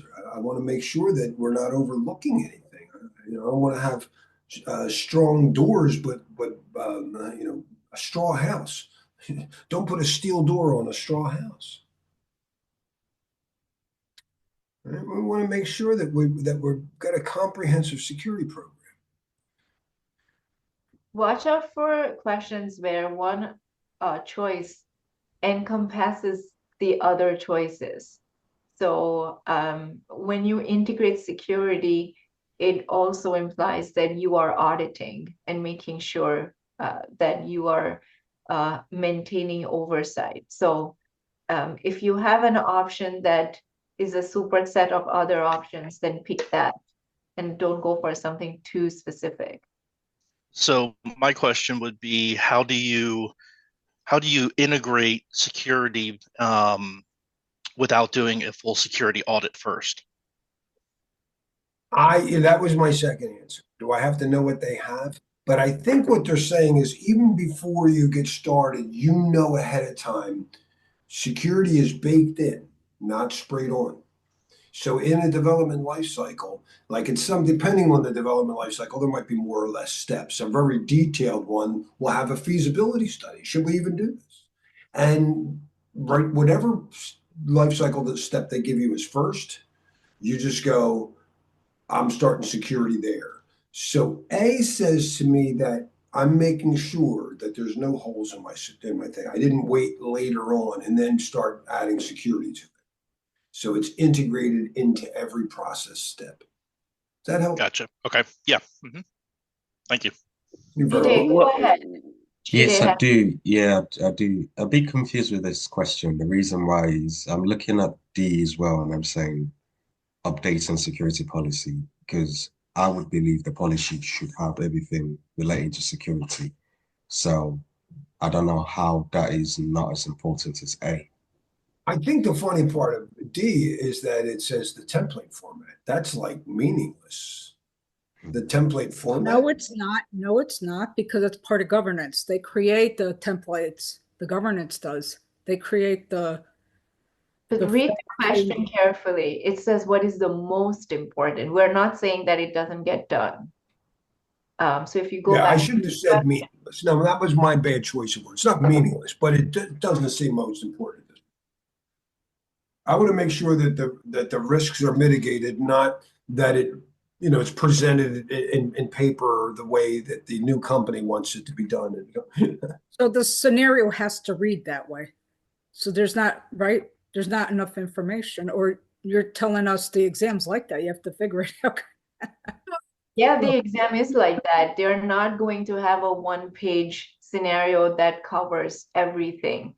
You will have to choose the best answer from the answers you have been provided, right? So they might not all be ideal options, but you do have to consider the fact that you would do audit as a step for verification, but you would first integrate your security. You would make sure that all the access controls are in place, training procedures are planned, and then you would do an audit to see if there are any gaps, and then you would redo and do the integration, because it's not just a one time and done. It's an iterative process, but before you start looking at the gaps, you would first attempt to integrate security, and then you would look at the gaps and see, what are you going to do next? Where am I missing? What processes are still not implemented correctly? And that's essentially what the audit will help you do. That's not true. You would have to make sure it aligns with the business And that's strategy. part of the integration. That's what integration to me encompasses. Let's make sure that we're mixing our two stuff together. Okay, if that's the what integration means for this exam, okay, then that's what it is.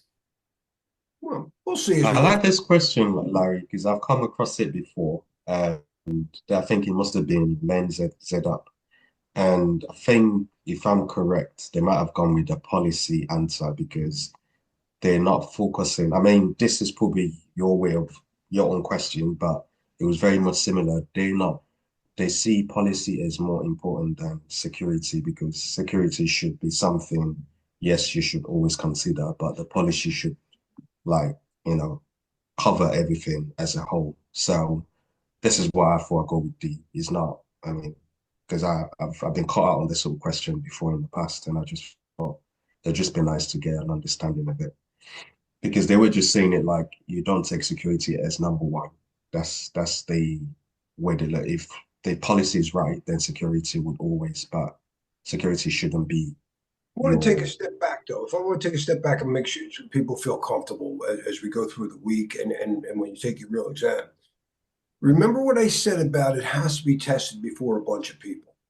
They can't just say the answer is B and you better get it right. And it counts, and every question counts the same. So when we take a question, and it's we all agree, no, that's non-repudiation. It probably counts. If we all debate, then I'll bet you any question that we're going to debate, and we're going to see it with the AIs. On Friday, we're going to watch even every AI got picked a different answer, and that happens once in a while. And then, if a real question showed up like that, it's not going to weigh much. But if they all get them right, you better get them right too. Because those questions, again, please know if I haven't said enough, every question does not weigh the same. They are definitely graded on a scale. So it's the way you read it. Can you go back for a minute? I'll be real quick. It's the way you read it. So we're thinking integration from the perspective of a process, right? Whereas it's saying really you have to read the whole thing. Integration into security into all business process, like OPA said.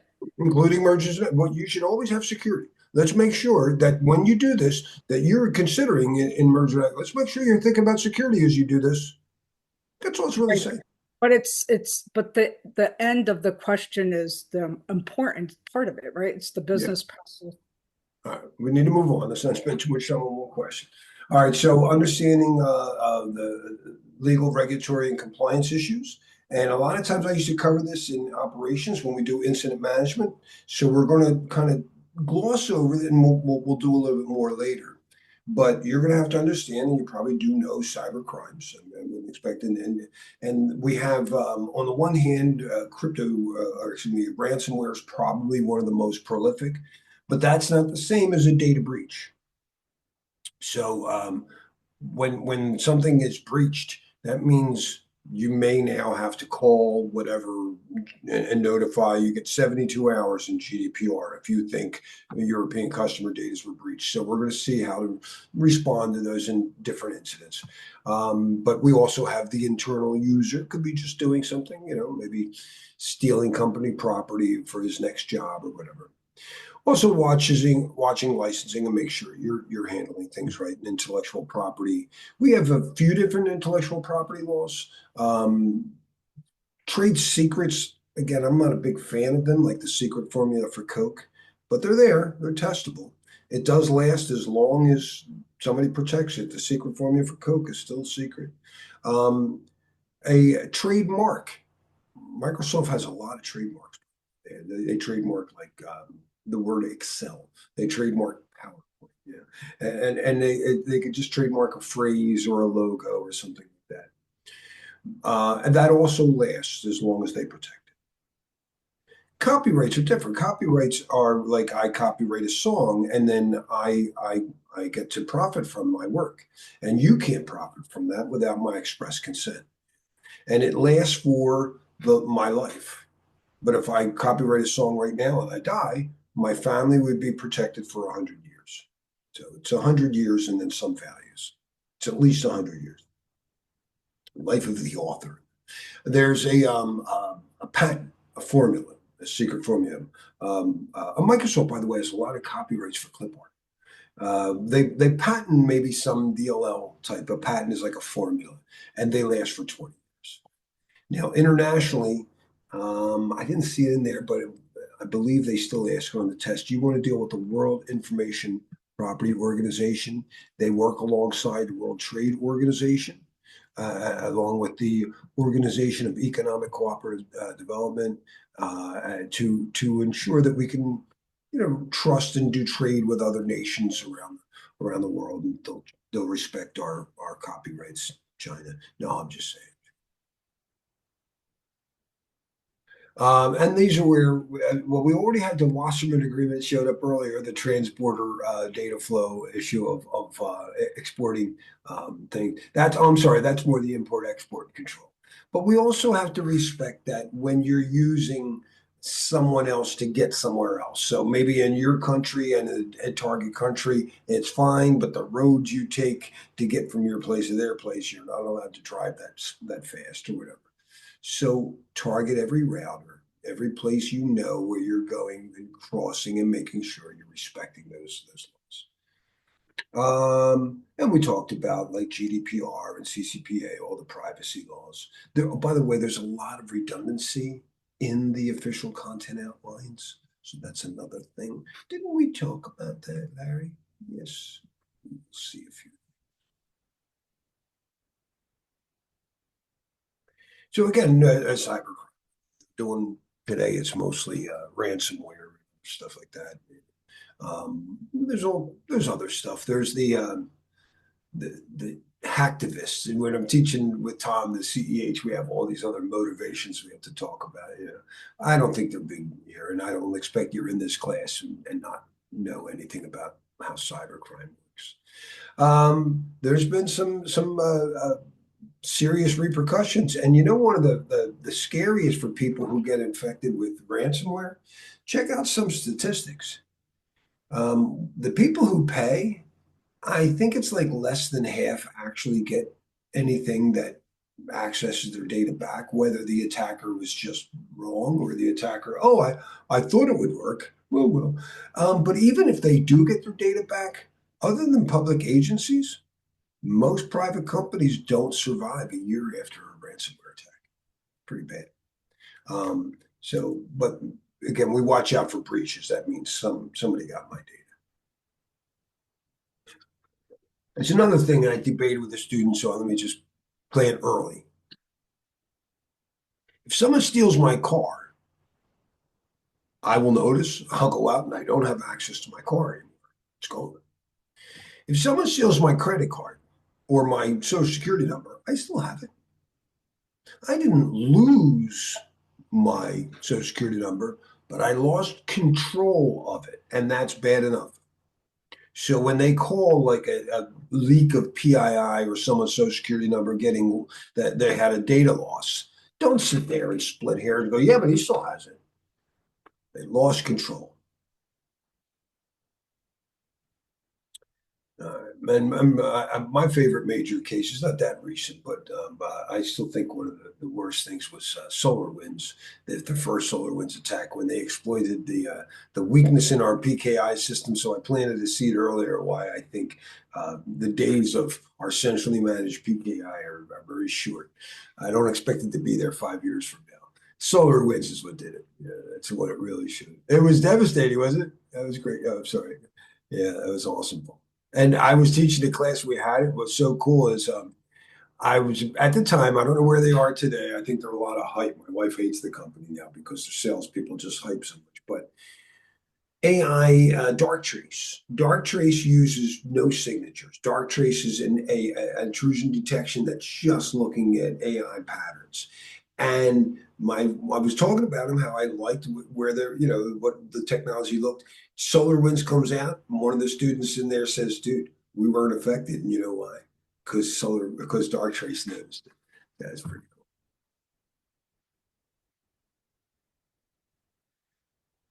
cool. And we have to, of course, understand our licenses. We've nothing big here. Do you know the difference between freeware and open source? And a lot of people confuse that.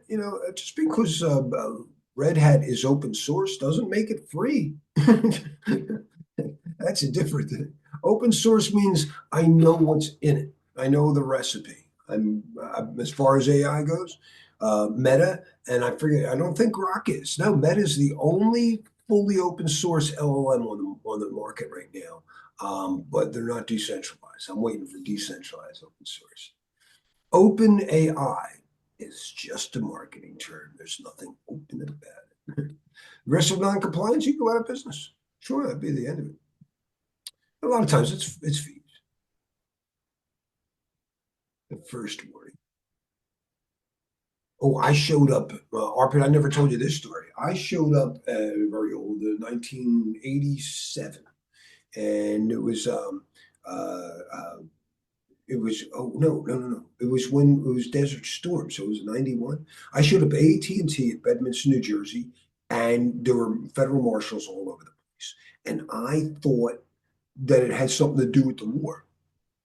No, it was the guy I reported to had been giving copies of a terminal emulator, if anybody remembers Reflections. And he said, Larry, if I have 100 licenses out there, I bought 100 licenses. I just didn't track them properly. Crazy. And who turns them in? This used to be a test question.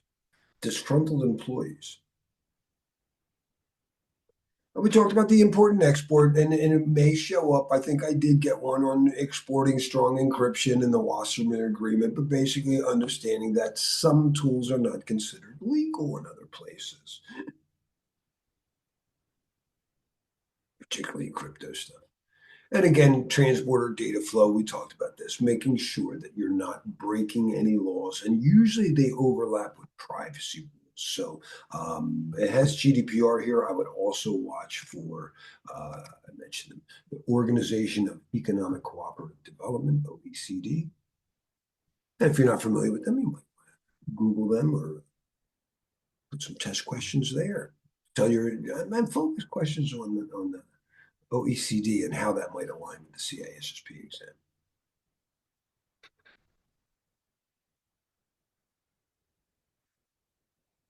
Right, the PII, again, anything from NIST privacy rules will cover this. I find these very, very important. Again, confidentiality covers secrets, which are shared, and private, which is personal. And this works in encryption. Secret keys are shared keys. They're symmetric. Symmetric is always a shared secret. But private keys, personal. There's all kinds of stuff for compliance, and including everything from scanners, plugins that do a compliance scan, do a HIPAA compliance scan, all the way through. I work through my cloud provider or a CASB that's making sure DLP systems can all contribute to helping me remain and monitor compliance. And nothing new here on the standards, but we do know that if you're doing something like I'm going to drive a car, I'm going to obey the rules. But sometimes there's no rule against that. So you go, well, there's no law, and then something goes wrong. Why did you do it that way? And no law says I had to do it the other way. But that's how a lot of court cases go down. When you go to court, the reason we have a judge and a jury is because they're supposed to weigh out, forget the law.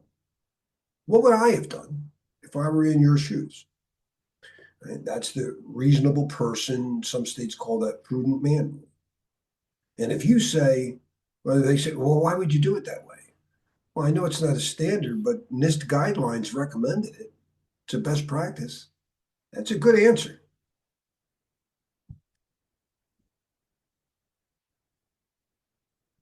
A lot of these guidelines have been tried and tested, so there is no need to reinvent the wheel. You want to customize and tailor them to your needs or to the needs of the organization, but you don't necessarily want to reinvent the wheel because a lot of the research has been done for you. So that's really the good advantage of having these guidelines and standards easily available. Absolutely. Absolutely. Don't reinvent the wheel. That's one of my favorite lines in general. A global company is planning to expand its operations by opening new offices in the European Union and China. The CISO is concerned about data privacy requirements across different jurisdictions. Which of the following approaches best addresses the compliance challenges?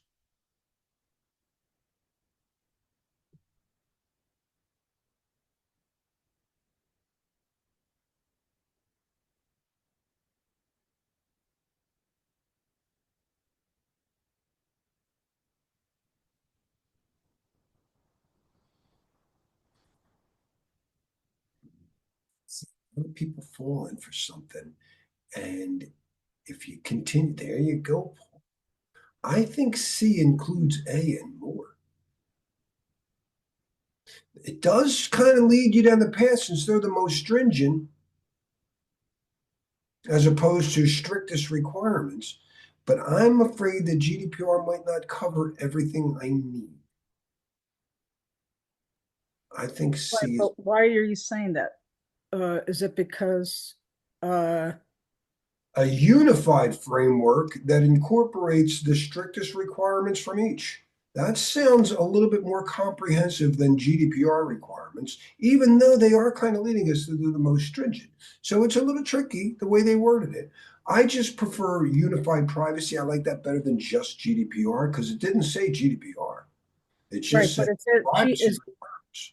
is C the answer because of the word because China got thrown in there? Yes, there are Okay, two. that's what I wanted to know. That's the Yes, so that's a good point, right? You have two different jurisdictions, and that is why GDPR is too specific. So you want to pick the answer that encompasses the other one in that scenario. My wife's Chinese. I think she would back that up. Yeah, what do you? I don't care about Europeans. Yes, she did.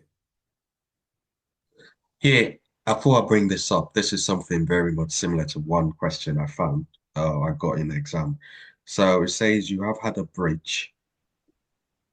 Um, so you're based in the States, you've had a breach, you've gone outside the States, say you come to the UK, you've had a breach in the UK, you've gone back to the States. Now you've realized you've had a breach. Who do you report the breach to? So the answers there were to your local jurisdiction in the US, or the US and the UK, or the UK jurisdiction. So anyway, that was what. So I thought it's very much similar to Whatever the this, and I law. thought, So if it's GDPR, you report in Europe. You report to Europe because it's their rule. so you report to the UK. Yeah. Okay, thank you. Thank you.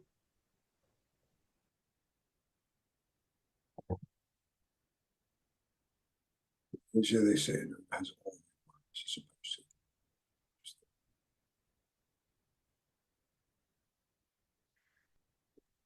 Space here, when implementing transporter data flows, the following is the most important consideration for an organization.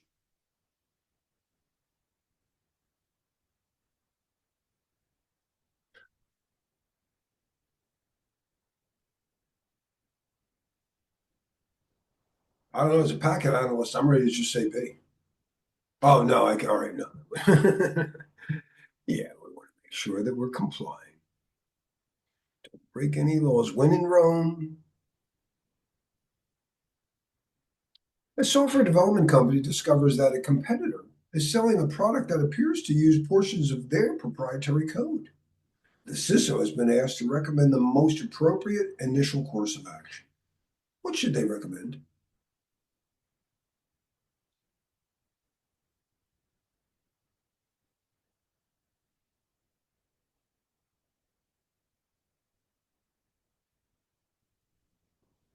I like the public security advisory. And for any wise guy out there, you know who you are. Yeah, document. And Maria, didn't you say always document? That was one of your things to watch for. Yeah, but you also said, remember, you said you have to make sure, right? So you want to Confirm. confirm. Think Yeah. before you act. Yeah. Just because someone says that doesn't mean it's true. All right, let's take a break. Let me pause the recording.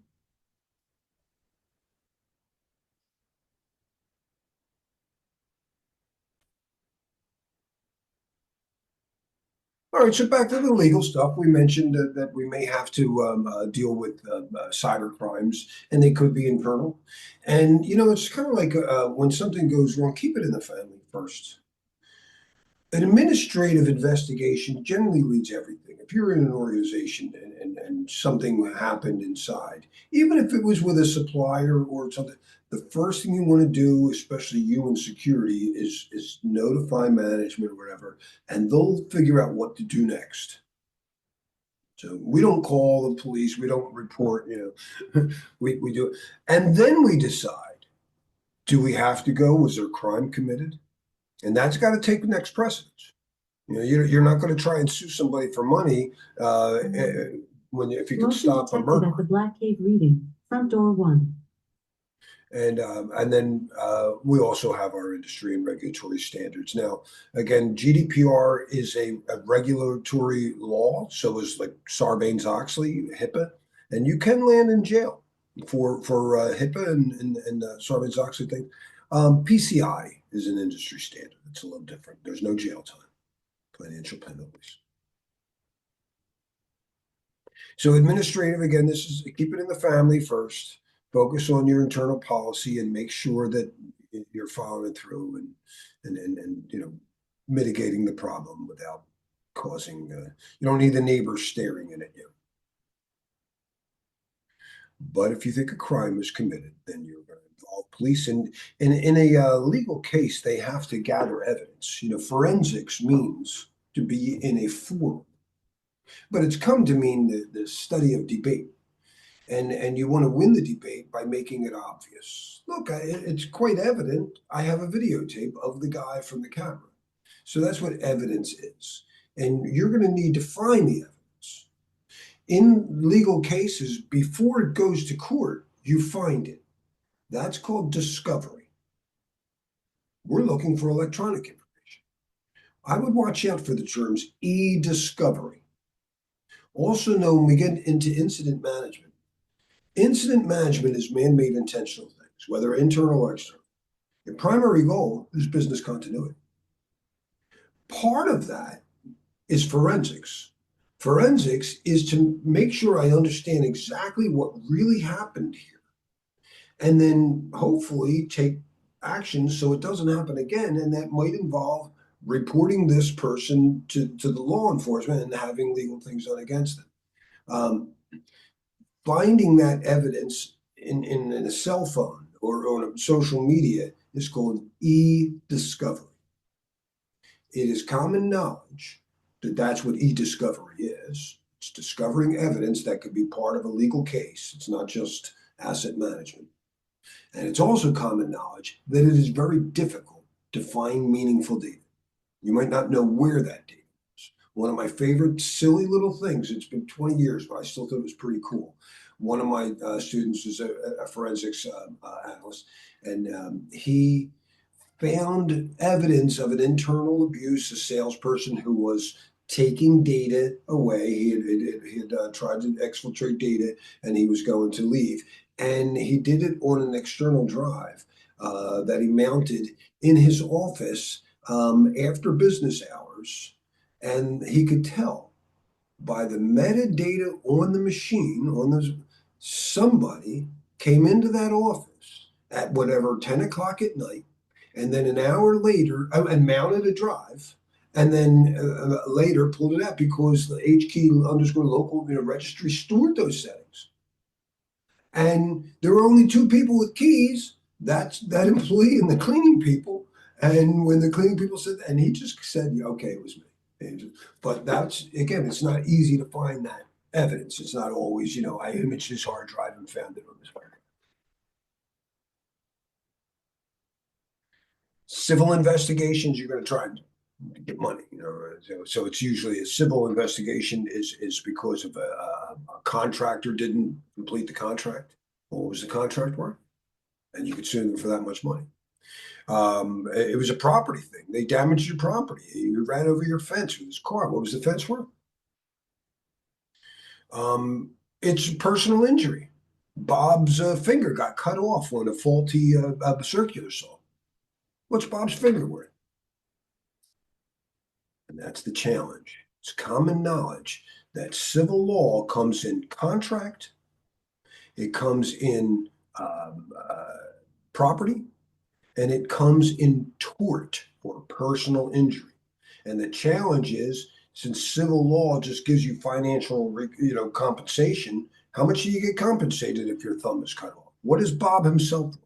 Or on the exam, it's probably reputational loss because of some PII leakage.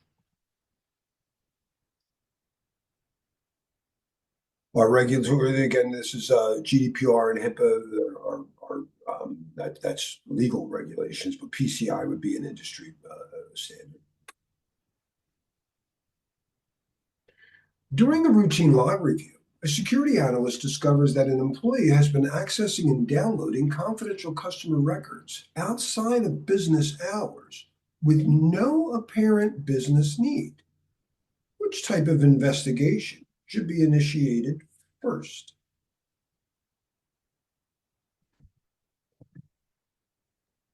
Maura, you were very quick for it being nighttime. Administrative. Keep it in the family first. Which type of investigation requires the highest standard of evidence handling and chain of custody documentation? That came in quick too. Oops. Okay, let me point out something there that I didn't go over, and it is very important on the exam, is the chain of custody.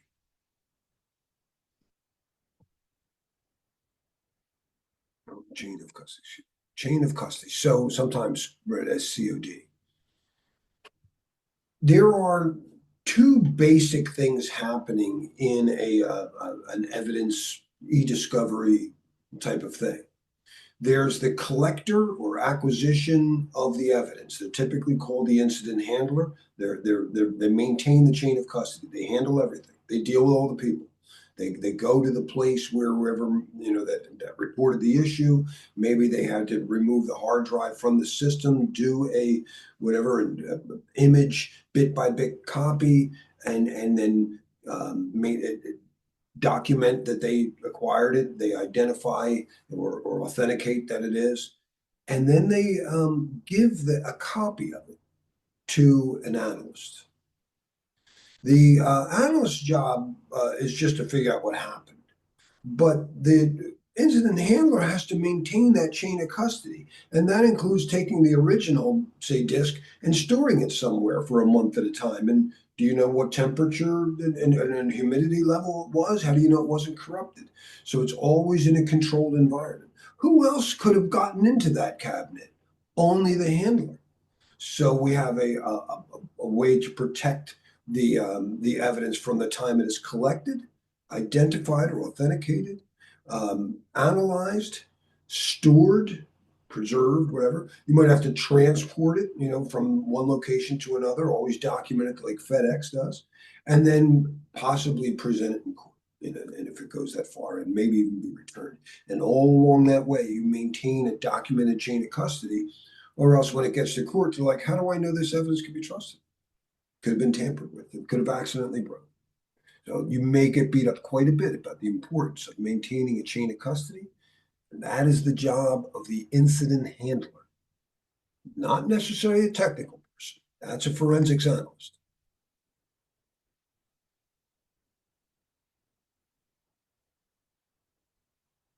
Beyond reasonable doubt. A healthcare organization discovers unauthorized access to patient records by an external actor. Multiple investigation types may be required. Which sequence of investigations would be most appropriate? Shouldn't have to go too far.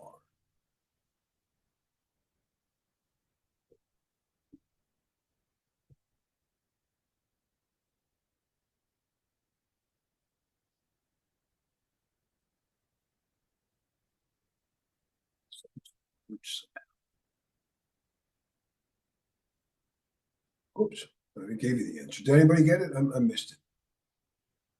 We know that you always keep it in the family first, right? Which of these has me keep it in the family first?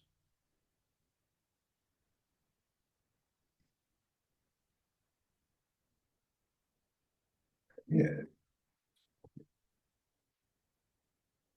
You have to figure out what's going on my screen. All right. Develop, document, and implement security policies, standards, procedures, and guidelines. Remember I said that the test is graded in a curve. Some very technical stuff on the test. A couple of things pretty techy. I'm like, wow, I didn't know I was going to need to know that. They probably don't rate very high. These things are considered common knowledge. Don't waste time tracking down really technical, obscure stuff if you don't feel comfortable knowing these things. In order to have people follow rules, I have to give them direction. I have to provide it somewhere. When I give you directions, the very first thing I want to direct you on is the policies. The policies overall tell us who, what, where, when, and why. I got to do something.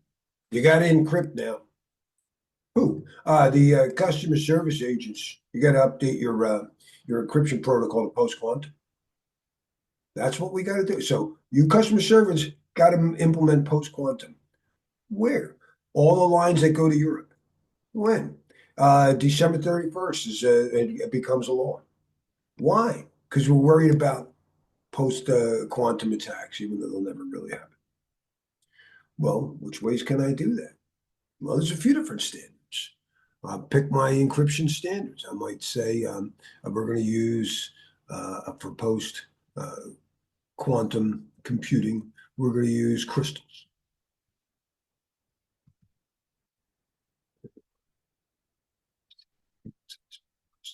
How do I do that? Step-by-step instructions. You're going to click here.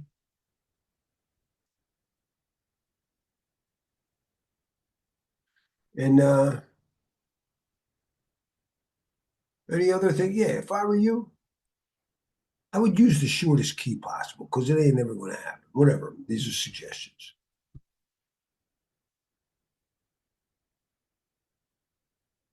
Always in that order. Always in that order. We're going to get more detail. If the policy says you got to use a Linux operating system and you standardize on Red Hat, how long are passwords? What's the minimum rev? In a policy, policies will tell you things like organizational baselines of security. You think of these as their risk appetite. This is what I'm willing to eat. Hey, what kind? So when I set a standard, and they say, we like things to have at least 256 bits of encryption or whatever. When I set a standard, I have to create a configuration baseline that meets the standard.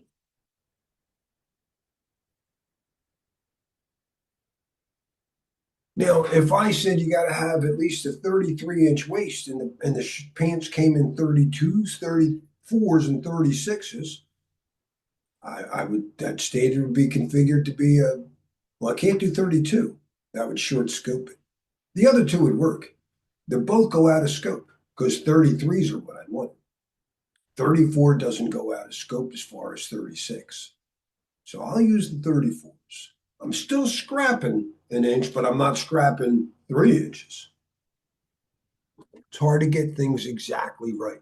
So we can't go under the baseline. We'll go over it, but hopefully not too far over.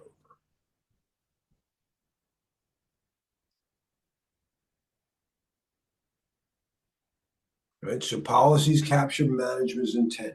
It's the overall, this is what we expect. Now, sometimes you get more granular. On a given system, for all of those people who have company cars, you got to do this. And if you don't have a company car, you don't. But there could be a system, excuse me, there's a thing missing. There could be specific to like an issue, excuse me, an issue specific like email use. I don't care what system you're using. When using email, you need that.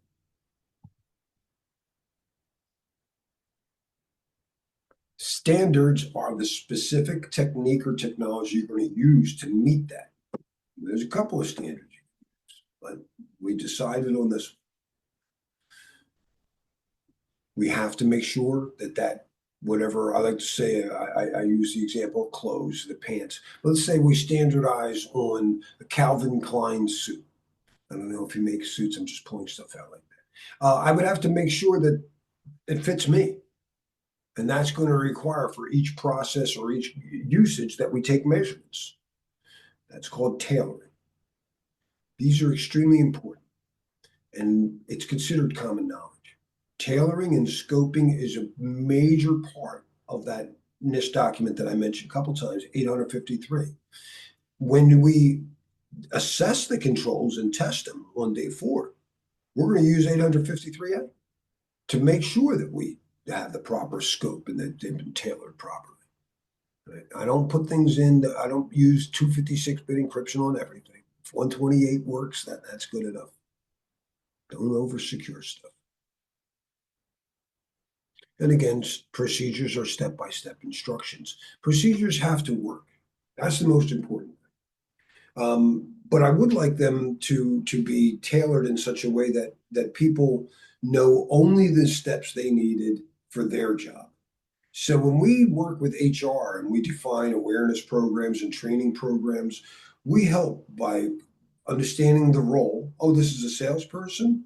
Let's come up with the type of procedures a salesperson should know for security versus, right? So we always tailor these things. And then we talked about the importance of policy enforcement. I need to know regularly to watch out. And my wife does a lot of this stuff for, she does phishing campaigns too. So she's always doing these little awareness programs. She uses Know Before, if anybody uses it, and keeps records of the different process areas. You got to keep telling the people out in the Huntsville office or whatever that they keep failing, yada yada yada. And again, guidelines or suggestions. And think about your CISSP, the CISSP test. That's a standard. The official guideline. You don't have to read it. I suggest you do, right? And it's the same with 27001 is a standard.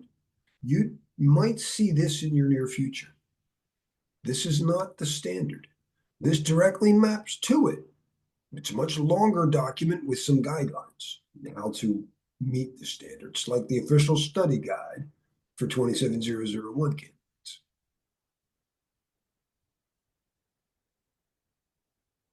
Which of the following best describes the relationship between policies, standards, procedures, and guidelines?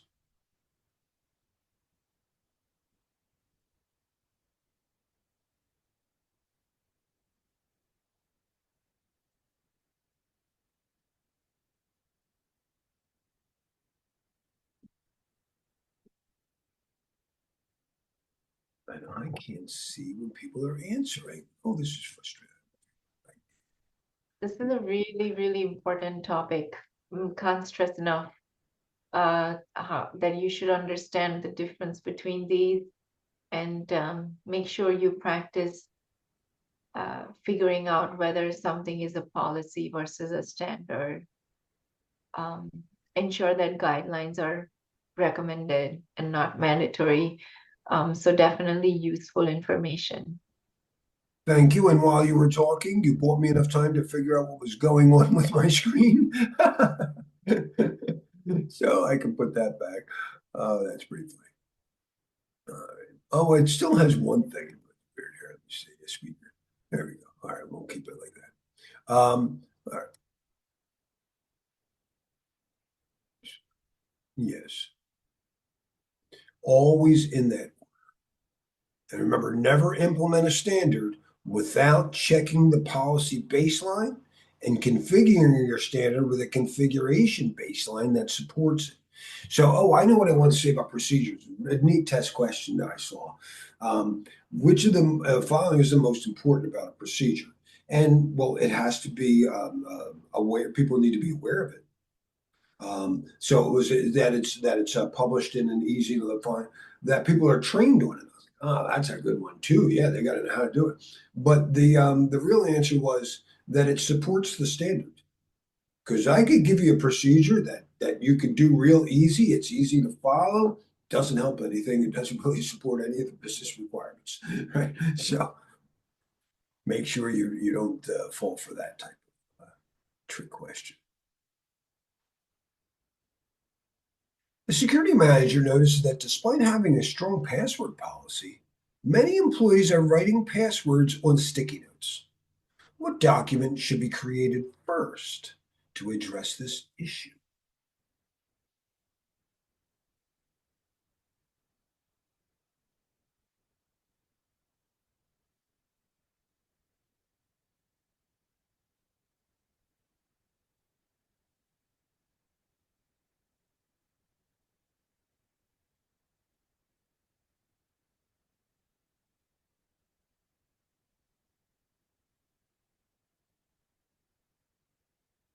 I don't know. Do we need a real policy? I thought it was Bravo, to be honest.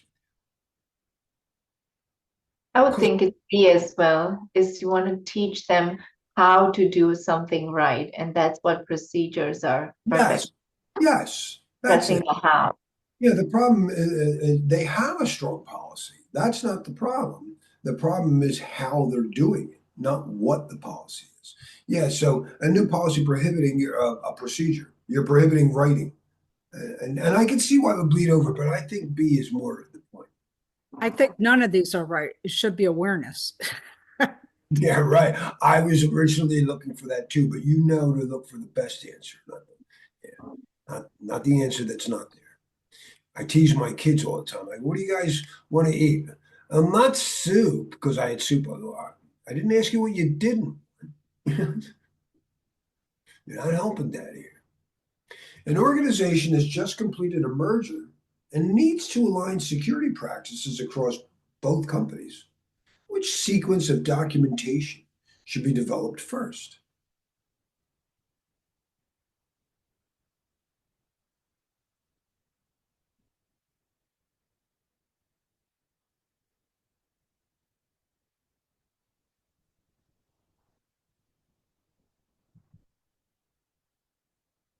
And I think we'll all see B's there. That's what I see. Policy followed by policies, then standards, and then procedures. Perfect. All right, business continuity. I really, this was hard for me to do it in this order, but I want to be aligned. Oops. And remember, it's for all the risks that when we do risk assessment that I realized I couldn't prevent. This is for the fires that I can't prevent or won't. Do remember the reason somebody accepts a risk is for one of two reasons. Larry, what are you going to do to prevent the moon from crashing into the earth? Nothing. or what are you going to do to prevent a tornado? I'm not going to prevent a tornado. So there are some things I just can't prevent. But what about when I after I paid for my car before my wife came along, I only got the bare requirements for a thing. What if you hit their car's okay, but what about yours? What about coverage for yours? I'm going to accept that. I could have done it, but I for financial reasons I decided to live it. So there are two reasons people accept the risk. They can't or they won't because of a cost-benefit analysis. But you better have a plan. And if you don't have a plan, that's not acceptance, that's negligence. And your plan has to include ways to detect and respond. Now, when we respond to little things, well, just basic operational issues. Oh, there's a new whatever recall on my car that affects the seatbelt or something. I don't know. But if it's someone stole my car or I got in a car accident, I got a big problem. And this is where business continuity comes in. It could be just a flat. Whatever stops me from driving.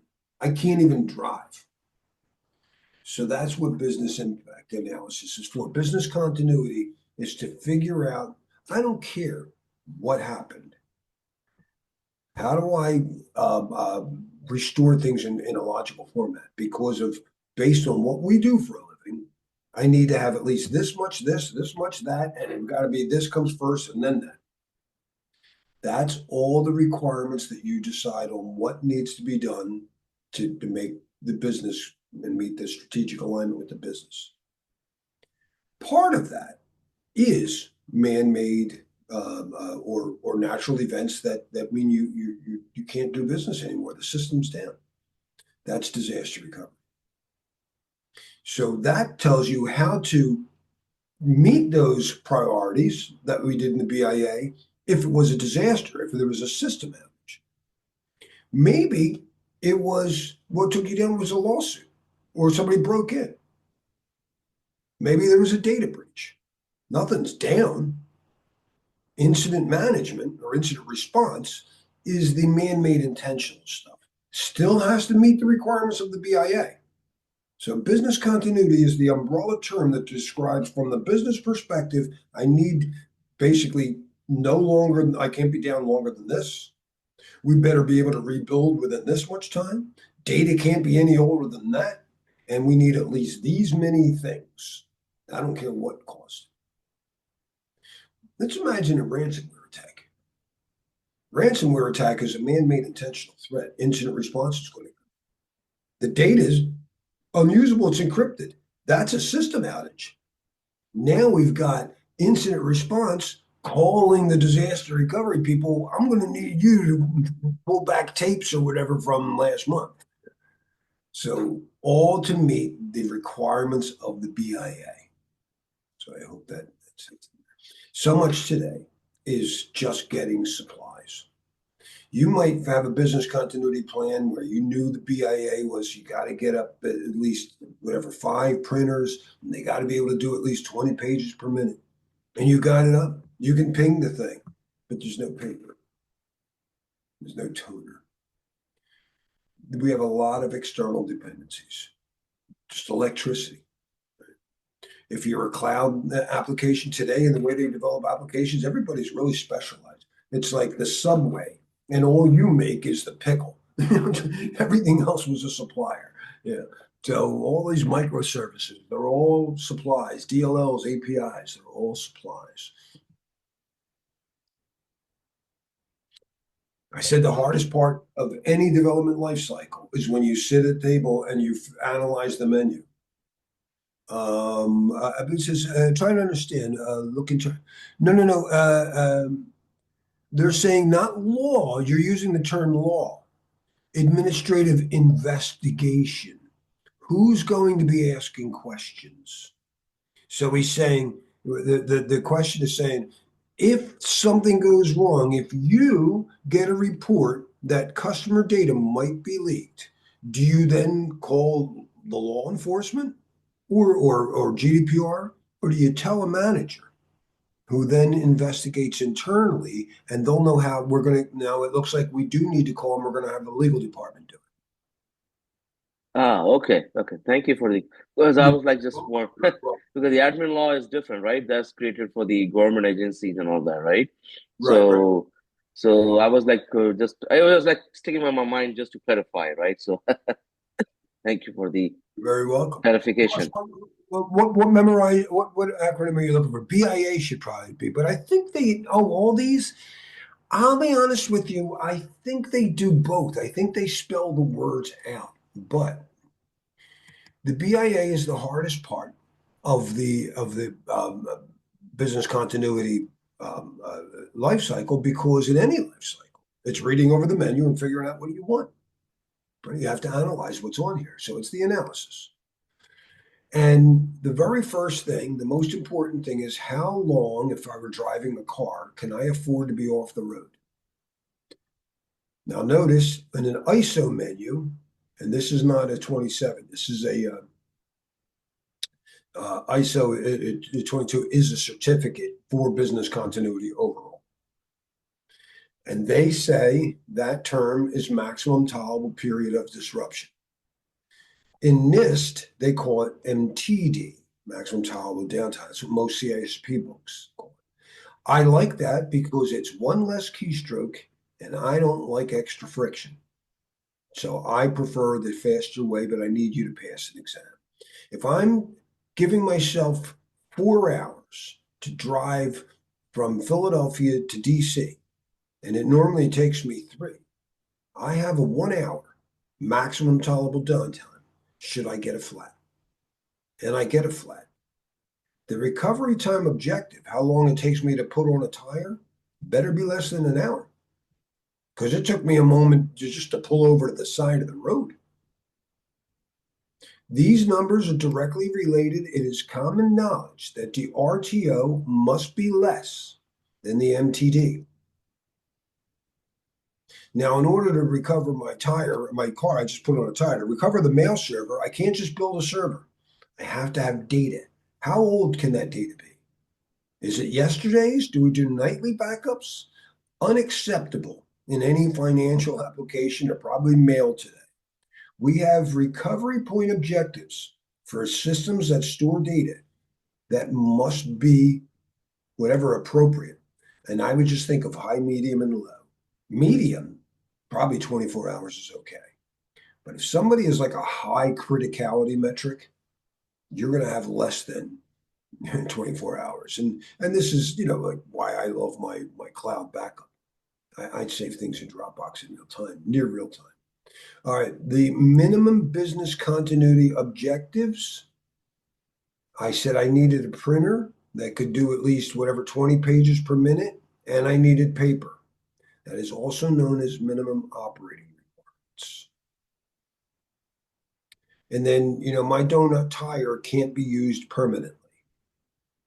I may have temporarily recovered, but I have not reconstituted until I switch back to a new or fix my old tire. How long can you drive on that tire? I don't, the power went out, but don't worry. We've got petroleum and generators. How much petroleum? This is sometimes called your risk reserve. Maximum time and alternate operations. I can only go whatever. I got 15 minutes of backup on my UPS. Very, very key. Yeah, I This- want to address, Ross, your question to whether you need to memorize what what these mean. Absolutely. Make sure you understand what each of these metrics mean and what they measure, and how they relate to each other. And I'm sure Larry will talk about this in detail for domain 7. But understanding that your recovery time objective should not exceed the maximum tolerable downtime. Otherwise, that indicates that you were not able to bring your business back up, right? So it's very important to understand not only what these mean, but how they relate to each other. Can't agree more. Can't agree more. And it's one of the more commonly failed areas of security since I've been teaching this exam. It used to be its own domain. And when it was, and you got if you missed your exam, in other words, you didn't take my class. No, it would just give you a rating of your strongest and weakest domains, and it was almost always this was the number one failed exam domain. So it's like people always they think about prevention. They don't think enough about detection and response. Yeah, I'd love to not have the problem. Unfortunately, we had the problem. It's like when you ask people for help, well, you shouldn't have done such and such in the first place. But now that I did such and such, are you going to help or you're just going to hate on me? I always say that's my love about a GPS. When you ask a human for directions, you're like, hey, I'm here. Oh, why did you get off there? You weren't supposed to get off at that. That's not helpful. But when your GPS is, well, from here, the best route would be this now. Useful. All right, our external dependencies, we want to, again, understand where we are getting supplies. This could be physical, it could be logical, right? Technical supplies. Assess their capacity. And a lot of times, we'll talk a little bit more in testing, but whenever I have a third party do something for me, I'd like to be able to see how they do it. Can I come back in the kitchen? But most restaurants won't let me back in that kitchen. I would like to see how AWS handles their stuff in the background, but they're not going to let me back there. But just as my restaurant has to let the health inspectors in, AWS has to let in the American Institute of CPAs. And you get to request to see the results of that audit, the SOC 2 report and stuff like that. We'll talk about that.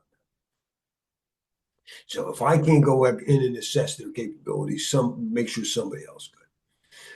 Make sure that any service level agreement, when an organization provides a service, they have a default template. These are the services, but you want to order off the menu. Or you just don't agree with this. Like, what do you mean? I'm not agreeing with the 4-hour response time. I need less than that. And you can line out the SLA. And any exception to that is written in the contract. So watch out for that. These are very important things to make sure that if your policy requirements were not being met, you don't necessarily sue the supplier. You might realize we didn't incorporate our policy requirements into the contract.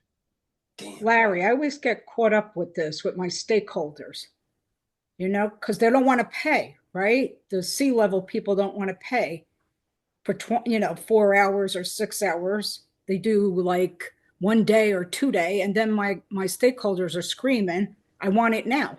It's like, Sure. can't. So Well, what do you do? it's kind of like You get into a sticky situation. What the hell? I don't want to go down too much skill time on that, but it's kind of like everybody wants to buy low and sell high. And it's just hard to, wait a minute, but you paid that much. I don't want to talk about that.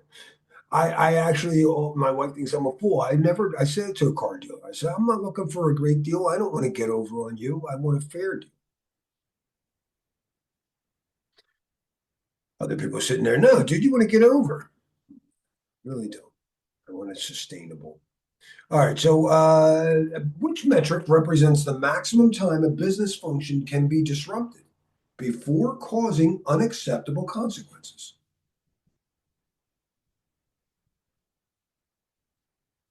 And it's the maximum tolerable period of disruption, also known as MTD, right?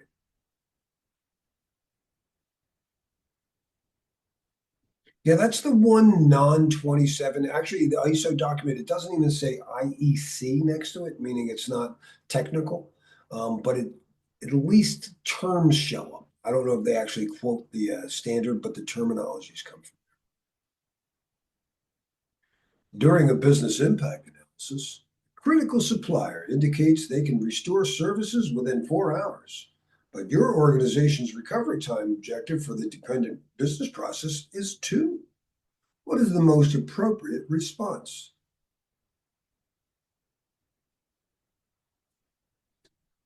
Of these answers. You don't want to immediately terminate, well, then you're fired. And slam the phone down. No. All right. I meant to bold that. I'm trying, that's one parent improvement process. Which aspect of business continuity planning is most important when dealing with critical external dependencies?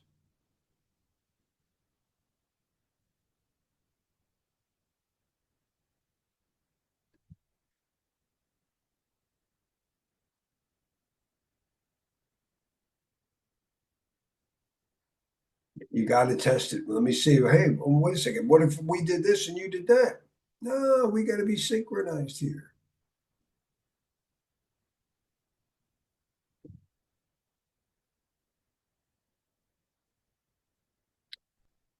All right. Personnel security policies and procedures. I talked about this a little bit, that we're going to be working with HR and make sure that all the different roles and stuff have defined requirements ahead of time, and that we have training programs and awareness programs set up for that role. Role-based is not just role-based access control. It helps us a lot, by focusing just on the role for training programs. Before people are hired, you may want to tell them this is what we expect of you. It's always been on the exam to understand non-disclosure agreements. They are not preventive controls, so to speak, but they certainly act as a deterrent and can be used in a response. So when Bob, comes in, you have him sign the NDA, you make him aware of it, and then when they leave, you might want to review in the termination exit interview and say, hey, just because you don't work for Coca-Cola doesn't mean you can go around blabbing the formula. So, and as people change roles, make sure that we adapt their permissions. And so when somebody joins your company and they're going to be doing a particular function, a sales function, they need to be provided with certain access. I need to be able to print to their sales, but I need these provisions. When people change roles or leave the company, they don't need to do that. When things don't work, we tend to give people more provisions. Does it work now? I was only supposed to provide you with read, but you're saying it's locking up. Let me give you a write access. Sometimes we give people more rights than they need. We try to right size those provisions. And as they change, deprovision them. Now, when Bob doesn't have provisions, for whatever reason you thought it was going to work, you'll find out about it. Hey, did you get no, you're getting the call to the help desk. I need this. You better give me that. I can't get my work done. When Bob still has rights to stuff that he doesn't need anymore, not likely to call. Hey, I can still see social security numbers. Is that right? Hey, you're still giving me $100 per diem for travel expenses. I don't travel anymore. They might not. So watch out on your exam for having effective deprovisioning policies. And we're going to point my little seed later, but I say that the worst access is who. You don't know who's still, and you know who never calls you when they still have provisions that they shouldn't? APIs. We'll see more about that as we move on. So, oh, we had this.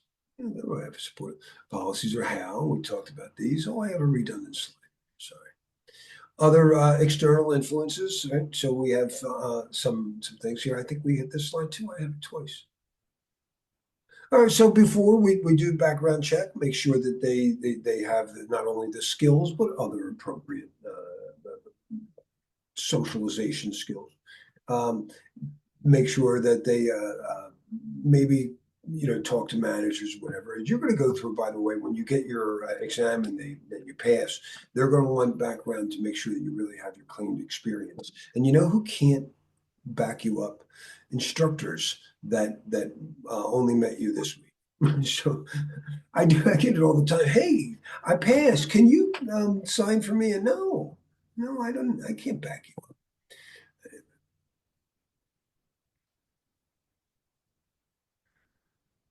So again, we make sure people understand what's expected from them. Non-competes. I've been through a few of those, but I don't know if they're testable. But the acceptable use is very, very testable. If I give you a resource, a laptop, just the ability to use email, whatever, I got to tell you what you're supposed to do and what you cannot do. It's very important we provide direction for those. And at least once a year, or after some significant change, review your policies. These still make sense. Nothing new here. Procedures, termination, again, revoking access depends on the type of situation. Sometimes you give your notice and it's very friendly and they need you at least to, hey, while you're transferring over to the new person, can you can have access while you're handing stuff over. Other places, I worked at a trading firm that they didn't want to take that risk. You gave your notice, that was your last day. They'll pay you for the 2 weeks. They didn't want you in the building.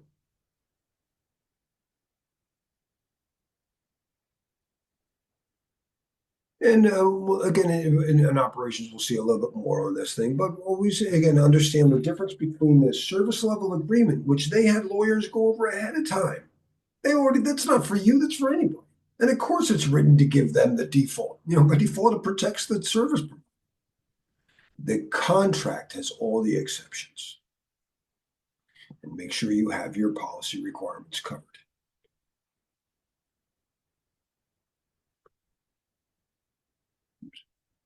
An employee with access to sensitive data has given their 2 weeks notice to join a competitor. What is the most appropriate immediate action?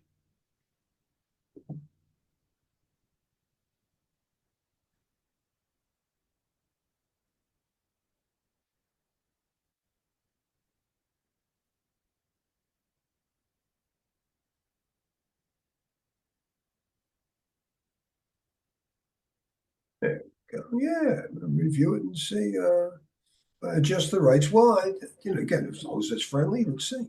A lot of times there's a lot of handover. People are going to train the new person.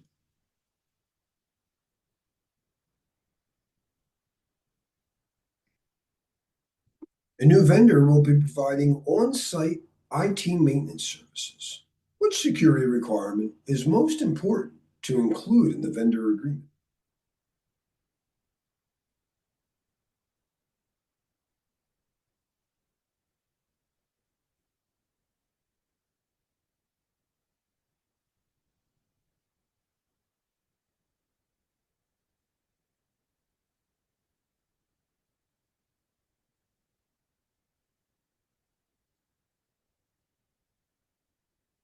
Yeah. When in Rome, do as the Romans do. One of my favorite examples of that, I worked at IBM in the 90s. Blue suits. I'm not a blue suit guy. We got a contract with Scott Paper. There was like 7 of us there. And we were told we're making people feel uncomfortable because they went all casual. I got the casual. I was one of the first people at IBM, our group, to be able to show up for work without a suit. Oops. During the employee screening process, which combination of checks provides the most comprehensive security assessment of a candidate?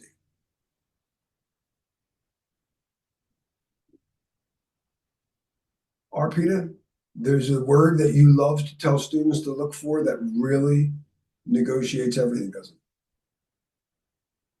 it? I mean, it negates three of the answers. It negates three answers.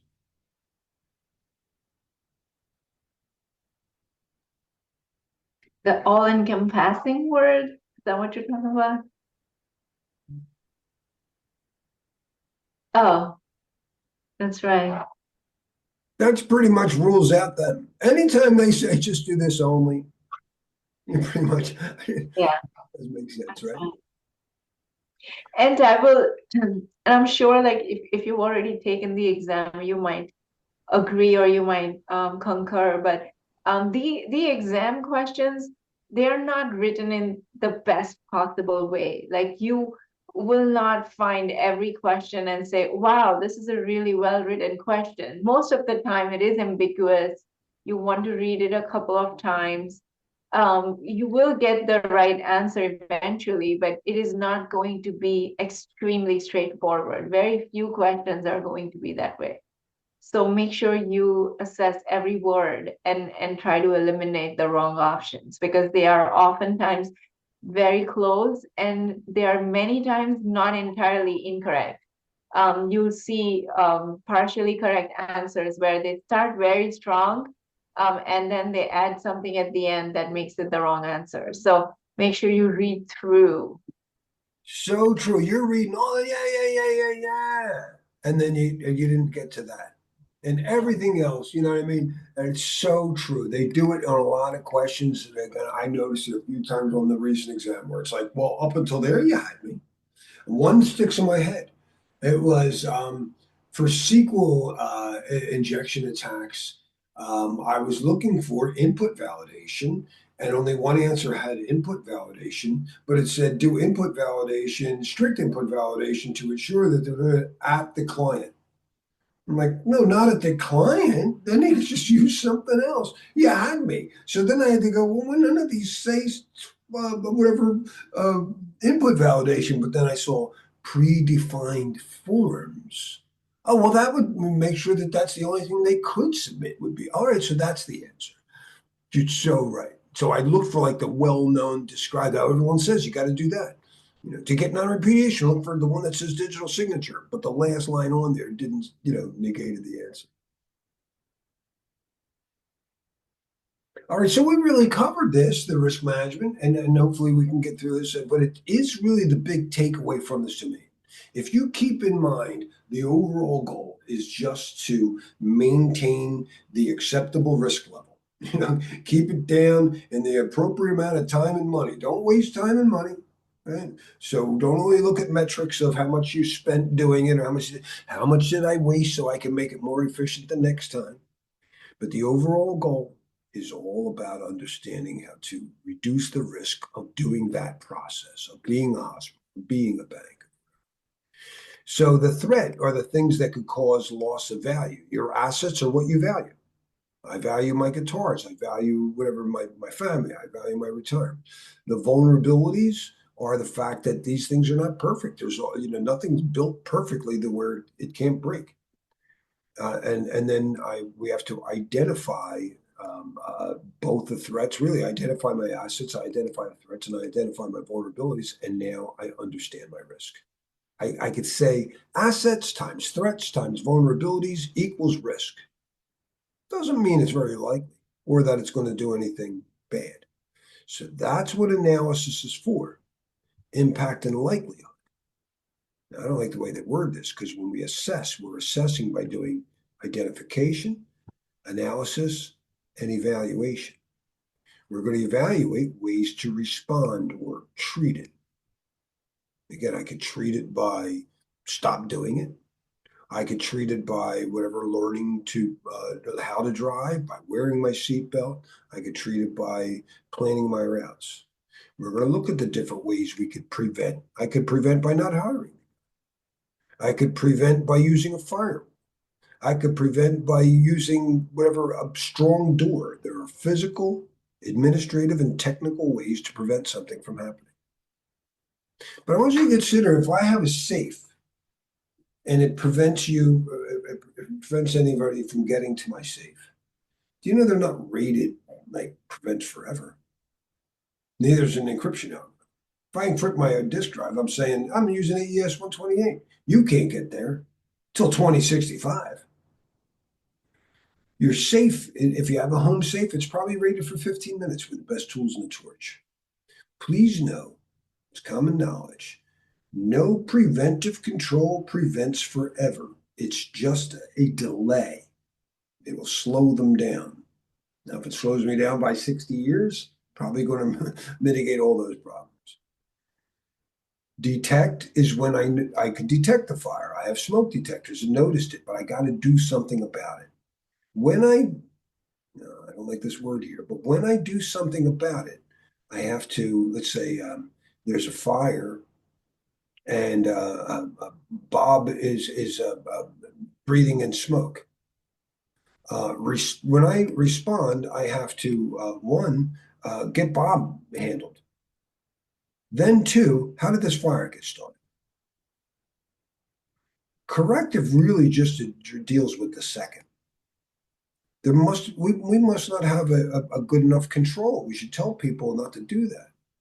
If someone deletes your database, they cracked the password and deleted the database. Recovery is getting the database back. Corrective is getting a stronger, maybe moving to MFA, not just using passwords from now. So we'll talk more about that. But again, when we respond, I recover an asset. I correct a control. And we assess controls for effectiveness, but also total cost of ownership. An IDS, intrusion detection system, you can get a good one for free. Snort's free. The sensors. You can build a management console. I don't know if you spend, like, let's say with hardware, it's not free. So let's say I have 5 consoles, or excuse me, 1 management console and 5 sensors, and the entire thing costs me $5,000.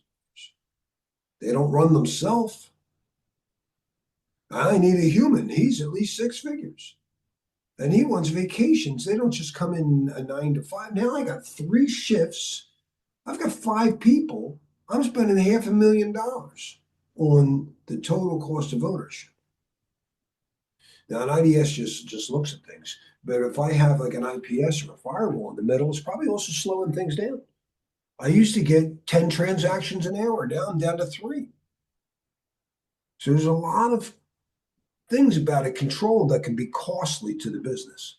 And that's why when we assess it, we look at the total cost of ownership and then do a cost-benefit analysis. Now, this is a NIST thing. I don't care for the way they word this, but it is how all NIST documents. Security is the confidentiality, integrity, and availability. Why do I need to assess privacy separately? Because confidentiality, we said, mostly was associated with like government secrets or whatever, shared secrets, not the same as PII. So they're just treating it differently, but it really is part of security. We know that continuous monitoring, no matter what you did and plan on your car, you still got to keep an eye on the road. We have to report at least internally, and then if we decide, and we'll let somebody else, probably not us in security, to make the call to report externally. So you notice a problem, your controls, you report it to your, if you're a control owner, you report it to your manager. Your manager will report it to some aggregate role at the top. NIST wants us all to have a chief risk officer. It's not a common role outside of banking, but there'll be somebody that reports to the C-level. So you'll aggregate that up, and then they'll make the call whether or not to go external. Whether music or martial arts, I never get it right, but hopefully I'm getting better every day. And then we talk about these frameworks.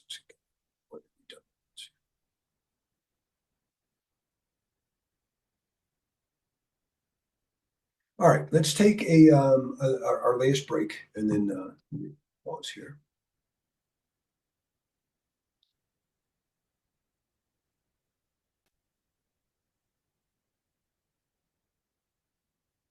All right. So again, we talked about what risk management is. It means to originally cliffs underwater, but we tend to think of unforeseen danger, something I didn't see immediately. Now, if you remember it once and you write it down, you'll learn from history. But we have to think before we act. We identify that there's some asset could be at risk. That could be anybody. That could be anybody. And say, hey, I noticed in the parking lot, that gate's not working right. Well, we know the assets that involved. We need to write that down.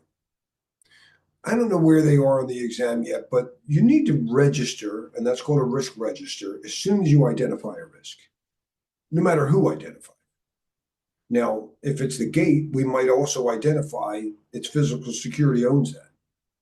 And it's up to them to evaluate and treat it and come up with a treatment plan or whatever. So we'll talk more about that, but you have to figure out who owns that risk in the first identification phase. So I said you identify assets, threats, and vulnerabilities, but I need to document that. That's called a risk register. And I need to assign somebody who owns that. That's the risk owner. So isn't it after a risk registry, they have to analyze it, right? And then after that, the risk owner's job is to maintain the analysis as current and status. Yeah, where are we? Well, I'm still confirming the impact or whatever. I'm doing an impact of severity. Now I'm doing the likelihood. We ordered a an update for that. It should be here next week. All that stays in the registry, but it's the risk owner's job to maintain that entry.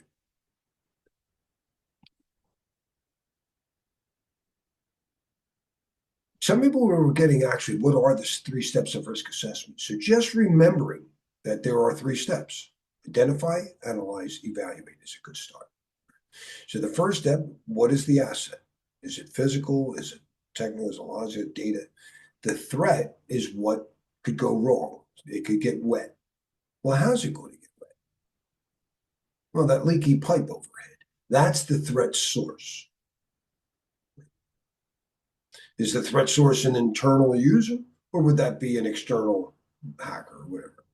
And the vulnerability, again, is that you just can't build a perfect mousetrap. If you're going to have food, somebody could poison the food. It could go bad, whatever.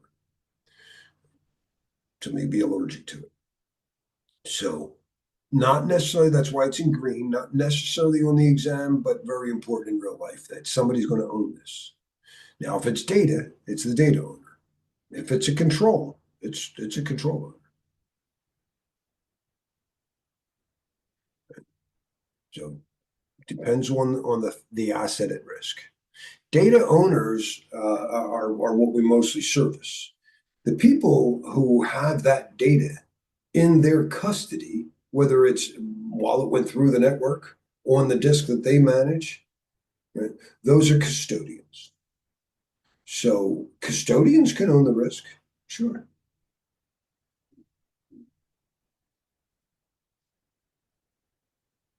The risk register is when you, again, document. It's usually just an Excel spreadsheet or something. Now, when it's first registered, the owner has to come up with at least a high, medium, and low. So initially, I've identified a risk. I haven't done an impact analysis, but my gut tells me it's a high risk. High, medium, low. So I'm not getting real quantity here. So that's the initial. Identifying assets. This is human data, physical assets. You have to know what you have, not always easy, and maintain an up-to-date asset inventory. Sometimes just watching people do their job, you can identify hidden assets that you didn't realize you had. Every asset must be accounted for. I can't protect it if I didn't know it was there. And somebody has to take primary responsibility. But in information security, we typically think of the data owner. So this is a data owner, Ellie the elephant, and Finn's going to be my waiter here. Ellie is the one who's going to eat the food. It's her food. She owns that food when it comes in the meal. Finn can recommend stuff. He should be able to tell her what's on the menu, how it works, but he can't decide for her. One of the things that people don't always realize, data owners, that security people, waiters tell them, you should classify your data. What do you mean classify? Well, that way you can set controls in a templated format. So if you don't have to go over each individual asset, and you just say, this is high availability, this is medium availability, this is whatever. Now, typically people classify it in terms of confidentiality. That's the way the military, they overthought it. Top secret, secret. Confidential, unclassified. And then they would protect it and say, well, the user capabilities just no read up. If you're not cleared at top secret, you may not read it. And no write down. Yeah, somebody might not be as obvious, but suppose a general accidentally prints a top secret document on an unclassified printer. There. And if you ask the wrong question, Marcus, the answers don't matter. This was supposed to prevent the Russians from stealing our secrets, but they didn't ask what if the Russians were not trying to steal, but instead planning bad information. Nothing in the Bill LaPadula model prevents anybody from writing up.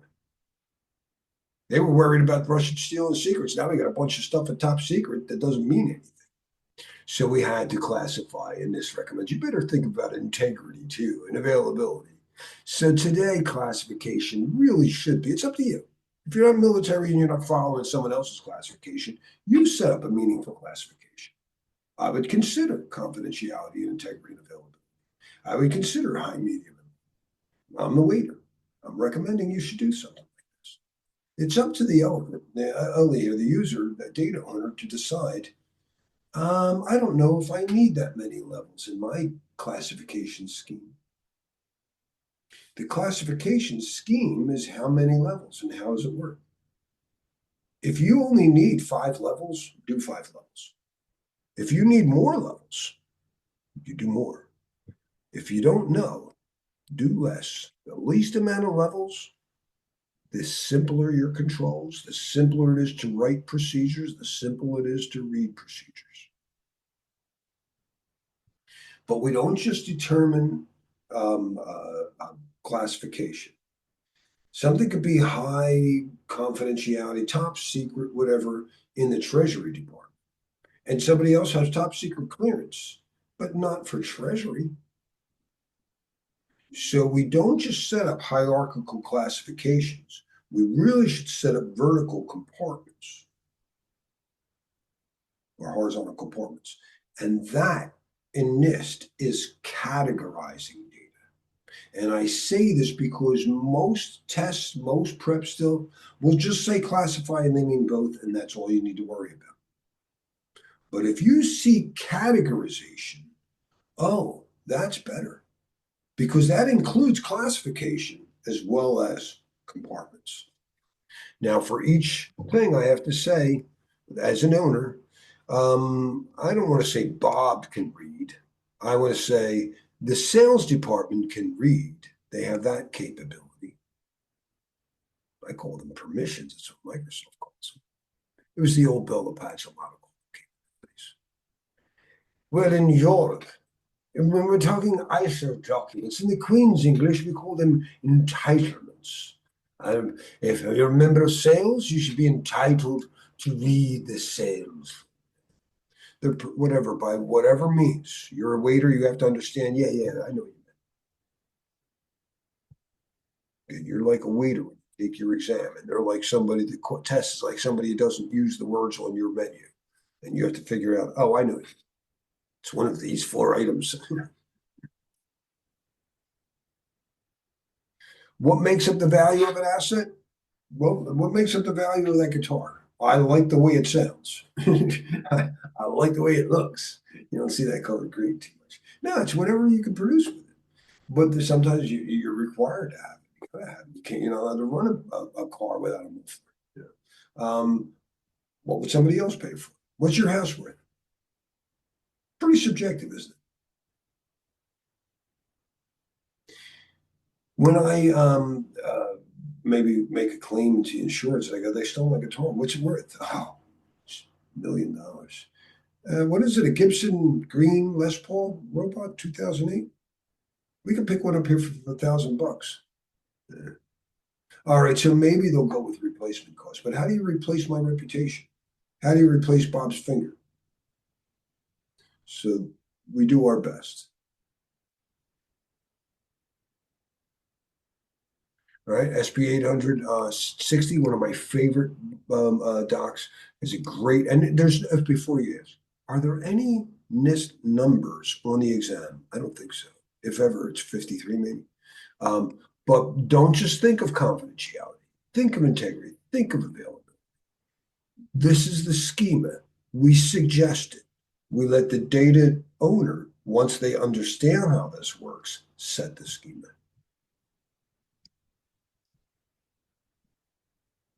Then all data stewards need to follow what the data owner said. Right? How do you know these threats? They're constantly changing. They get this new attack. All these AI attacks. There's so many new attacks keep coming out. So you have to have somebody out there. My wife gets push notifications. Have you heard this? You know, it's what she does for me. But you have to be on top of these threat databases. There are jobs out there doing threat hunting. Oops.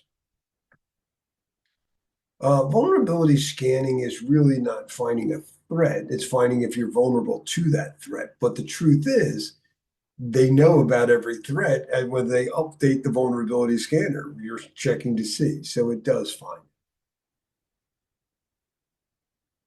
What's cool that evolving to. So later on, we're going to talk about SIM, security information and event management tools, as well as SOAR, security orchestration and response tool, automated response tools. But these take all of your intrusion detection, if it's SIM, and they correlate them. And they have, like, my wife is a huge fan of CrowdStrike. She loves her CrowdStrike. It saved her many times, though apparently they're attempting to do too much now. But whatever the case is, she doesn't like her data loss practices. That they have their own threat database, you know, and they're constantly keeping things alive. So she finds out about threats through their news feeds. You know, a lot of these source systems do that too. All right, we talked about the risk analysis. You got to set the scope. Where you're doing your risk assessment. Is it for, you know, the entire organization? Is it for this one application you're thinking of outsourcing to the cloud? So we understand. We talked about the different types of controls. And when I respond, I need to address the asset. Recovery controls address the asset. And if my tire blows, recovery doesn't necessarily mean a full-scale tire, just to acceptable levels. We recover to acceptable levels. But what actually happened here? How do we avoid this from happening again? We must not be doing enough to control this. So we need to be better control. They both fall under response. You recover the asset, you correct the control. Oh, what was DCIM on that for, Maria? I missed that. I'm sorry. I was a little late for your typo. Yeah, that's just the this DSIM is a tool that you would use for data centers to create a library catalog of all your assets, which a lot of companies don't do. And this way you can create a runbook. I was thinking, if there's a mail acronym, domain certification, internet mail too. That's what I was thinking. When you validate your Cisco MTA. has a certification on that, actually. Cool. There's a new cert over a couple of new certs coming out for that's DKIM. Thank you, Arpita. That's what I was thinking. Domain key. That's what it is. It's not certificate. Thank you. No, there's a cert coming out for AI stuff, AI privacy thing. So yeah, we'll see what happens. I'm waiting for the ISC 2. We know that risk transfer, you usually see insurance show up, but anytime you get somebody else to do that for you, that's what cloud's all about. I'm transferring the risk of maintaining at least the infrastructure to somebody else. I don't want to deal with it. And remember, when you accept, you're only accepting you can't or won't prevent. You still have to have ways to detect and respond. Think fire. What happens when people have a fire and there's no smoke detector, turn that right? They're sued, negligence. We don't want that. Oh, we have somebody in the waiting room. Sorry about that. But you can't protect what you don't know yet. Regular audits, vulnerability assessments. Do be careful of those exam questions where someone did a vulnerability assessment and they identified vulnerability. It doesn't mean they're real. Now, when you have like a blue team exercise and people come in there and they'll they work with your operations staff and stuff, and they do the vulnerability assessment, they'll give you a report. It's usually done pretty quickly. They'll run their Nessus or whatever scanner, Greenbone, whatever they're using, and identify vulnerabilities. And it's usually done very quickly. And they usually find some really good stuff. But it's not necessarily true. Penetration testing is considered in many cases vulnerability validation. Let's see if that really could happen based on our external controls and the way our response team works. So pen testing is, for many people, the responsible follow-up of vulnerability assessment. I personally am not a huge fan of penetration testing. I think it's important, but not everywhere. And if you want to have fun, I won't go down it, but check to see something that's on a test. We do need to know about how SOC reports work. SOC reports and PCI audits, either one.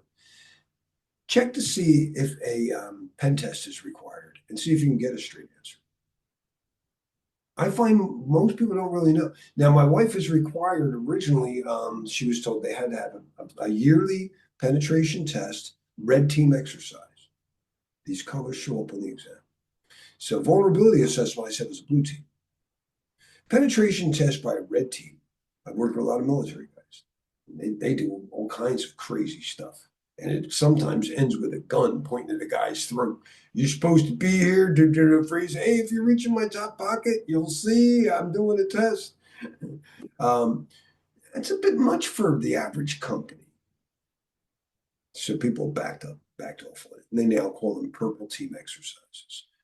You don't have to do a full red team exercise in a CISSP. Don't expect it. A purple team is somewhere in the middle. So for my wife's company, a purple team just means they don't try to break in from outside from any IP address. They show up on site and they have a VLAN that's quarantined, kind of like a guest VLAN. So they have to do it from there. That's part of it. So that beats a lot of it. Didn't have to break through any perimeter controls and stuff. But the goal is to really, I like to think of it as in martial arts. How do I know if your IDS works if you yourself don't fire attacks at it and see if it detected it? I need to see it work. What would you do if a guy did this, Greenie? That's my nickname when I was going, Greenie. My friends still call me, hey, Greenie, you still in that karate stuff on one day? Continuous monitoring is so important on the test. No matter what you do, you're going to continuously monitor for changes. It's just it's the thing. We talked about the KPI. Do know that a lot of reporting stuff works down low. So you're a controller. You just monitor the KPIs and KRIs there. And it keeps generating a bunch of yellows. It's not a red alert. Yes. Yeah, but that was part of a bigger attack that was going through everybody. It might not have looked red to you, but since it happened to every business process area at the same time, if we would reported that, we would have seen the entire aggregate risk of that much higher. So it is important that we report up and then that gets aggregated for aggregate risk.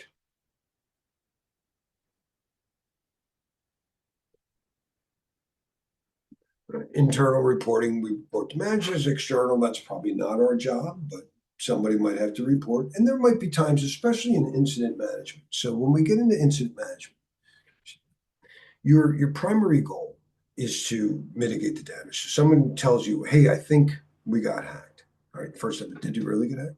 No. So you confirm. How bad is it? You see how bad it is. They are actual threat information. Your next step is to contain it. Now, you need to, whatever, isolate the network, pull the cable, whatever. But you have a requirement.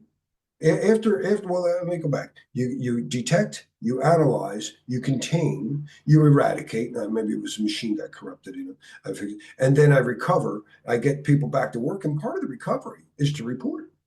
Hey, we had a problem. Yeah, no, it's over now. But let's say your containment, we could put you what really happens in real life. In GDPR, you have 72 hours after you suspect that you've been breached to report.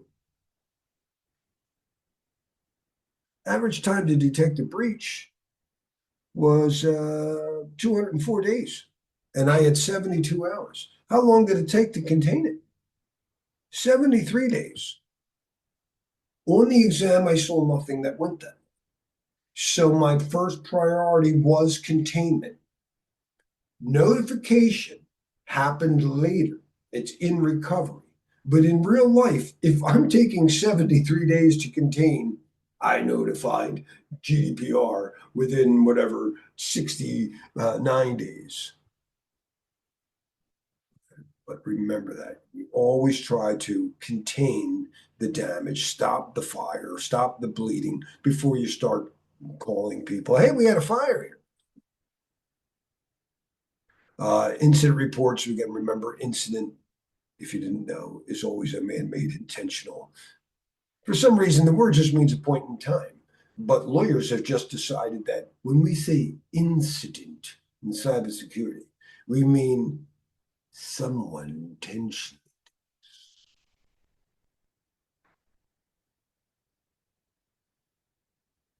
And a continuous improvement. We never get right. We just get better. We get better. That. Same thing, framework, nothing new. I did tell you to expect it. The reason I kept it in here is because I want you to be able to immediately reference the content outline and go to it. I think it really helps students if my material matches the content outline, even when it's redundant.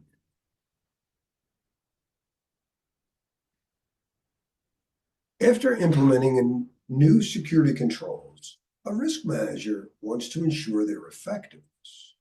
Which sequence of activities would be most appropriate?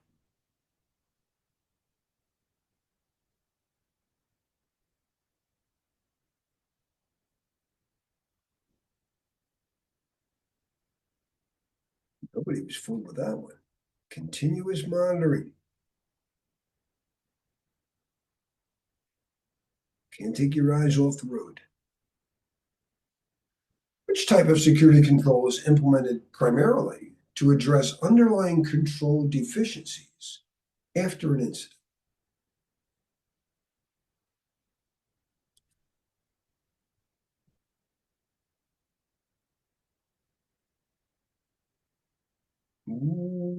Yeah.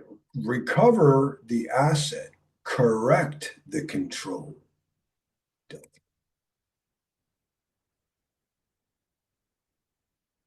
Yeah. Recovery controls restore the asset.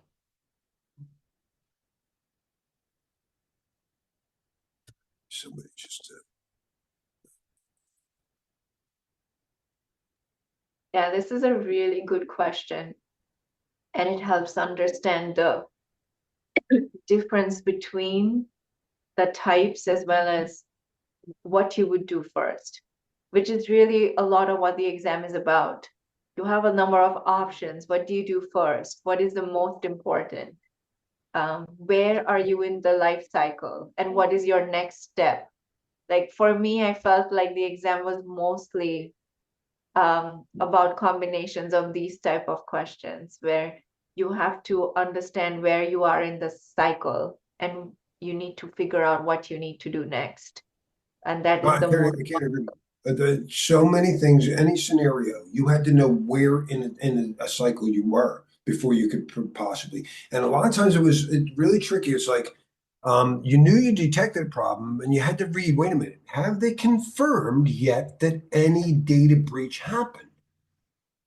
So sometimes even like they confirmed that vulnerable systems are in use or whatever. They confirmed that some of the your servers are part of the vulnerable system that have been unpatched.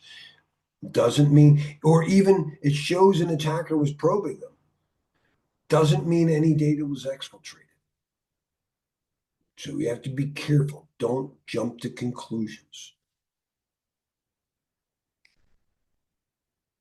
The company is preparing its quarterly risk report to the board of directors.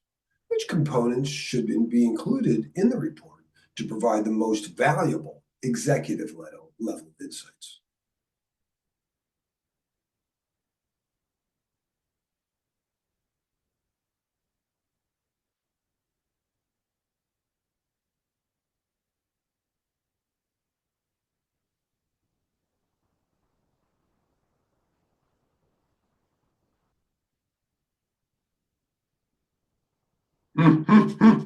Might get fired for saying. Kim, I think you're on to it there. I didn't mind the system uptime statistics, but detailed patch records? Wait, you're saying that somebody came in here 6:30 in the morning on a Sunday to update the server patch? Fascinating. Yeah, no, it's broad.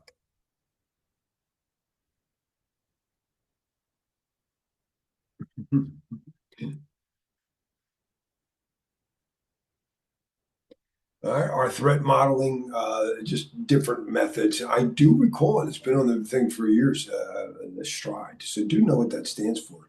Dread, pasta, we'll look at it real quick.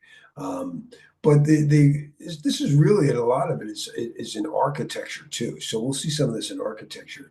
And when you're building something, you have to figure out what could go wrong. You know, what could go. So,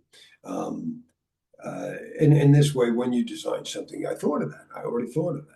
So STRIDE addresses, it's an acronym, spoofing, and that's could somebody change who they are. I said the first step is who. If you don't know the difference between the attacker and the administrator, all bets are off.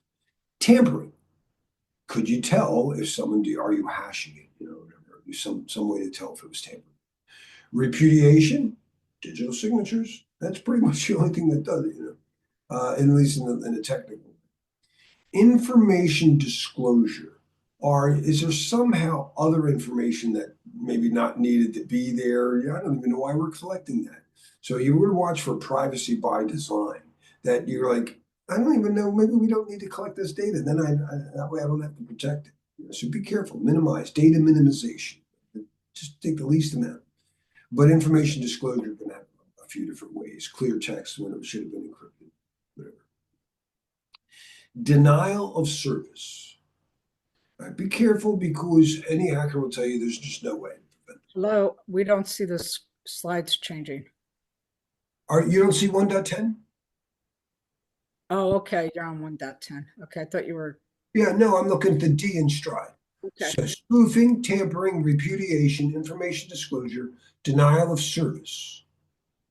So no hacker can really stop that, but we have really a couple of different types of this. There's a one-to-one denial of service. Then there's like distributed denial of service, and they're hard to stop. But the worst is the distributed reflected denial of service. It's just not going to stop all those. But you do need to know best practice countermeasures, and you look for things like redundancy and whatever, some rate limiting, so they can only send so many things in a certain time frame. And then E is elevation or escalation of privileges. So could they come in as whatever the guest account, but somehow grab admin? Now, we'll look at some of the other ones, but not worry too much about it. Unless you ask me. Trake and Vast in the outline, I don't recall them. Those are methodologies?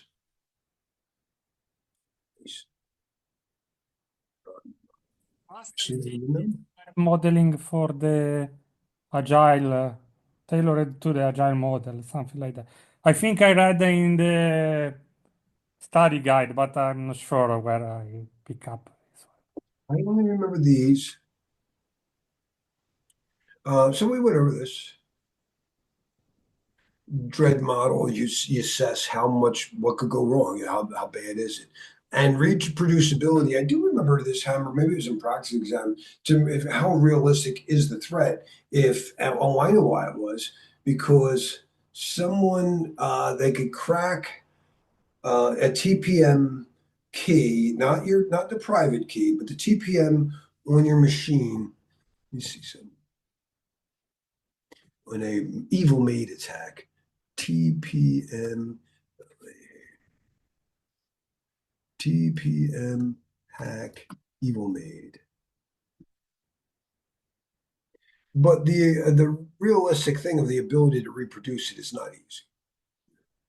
So yeah, you can breach sub. Oh, look at this one. But you need physical access to it. So it's not really that easy. Exploitability to determine the effort, and again, that's it. And then the affected users, how many people and who, would it affect customers, etc.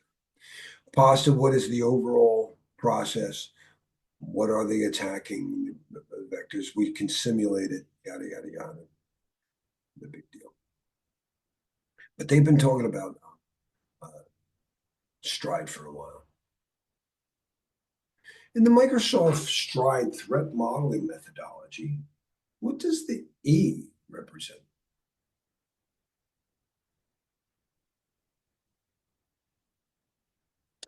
Elevation of privileges. So it's called escalation.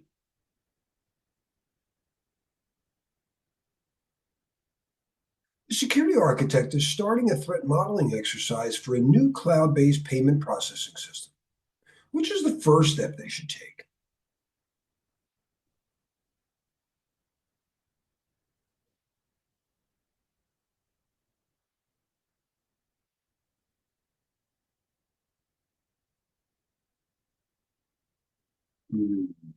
Yeah, I like C, and I probably didn't say that enough.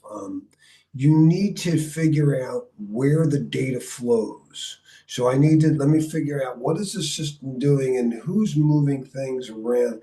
I like Charlie better. And then once I see where the data flows, then I could start looking at those pipes. Let me see what's going on here.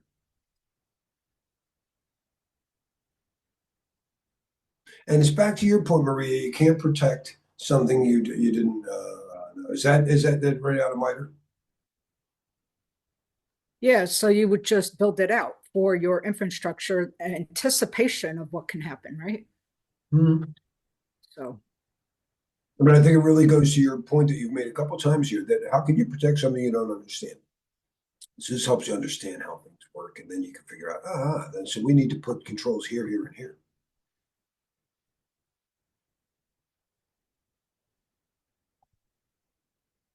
A team is using the DREAD model to assess newly discovered vulnerability in their web application. Which assessment would provide the most valuable input for prioritizing this threat?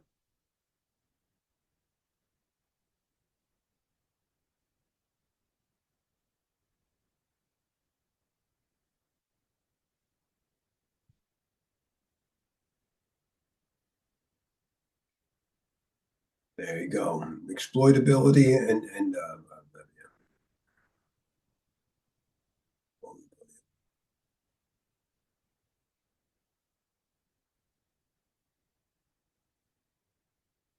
a couple of minutes. Supply chain risk management concept. It really hit us hard after COVID, and I think that was one of the impetus. I might be ahead of myself, but if you work with SP 863, for many years Rev 4 was out, and it was 18 controls. Rev 5 came out. I think it was 2021, 22, and it added in supply chain and the PII controls. But supply chain is important. It doesn't matter if your printer can do all this if it doesn't have any paper. And so much of our supplies are APIs and other things. I mean, even electricity, water.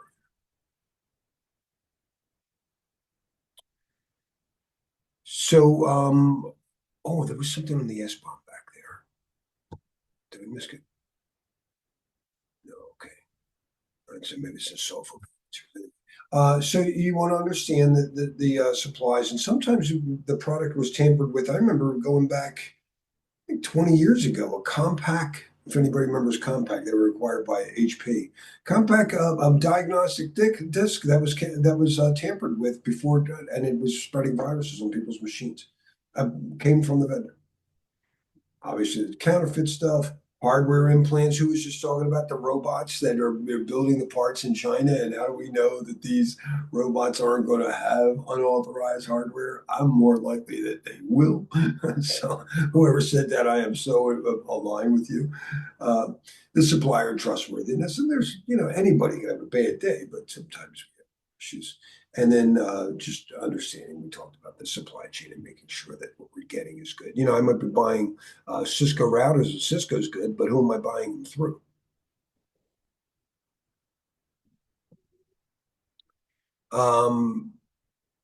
This might be a little deep to just fit at the end of the day.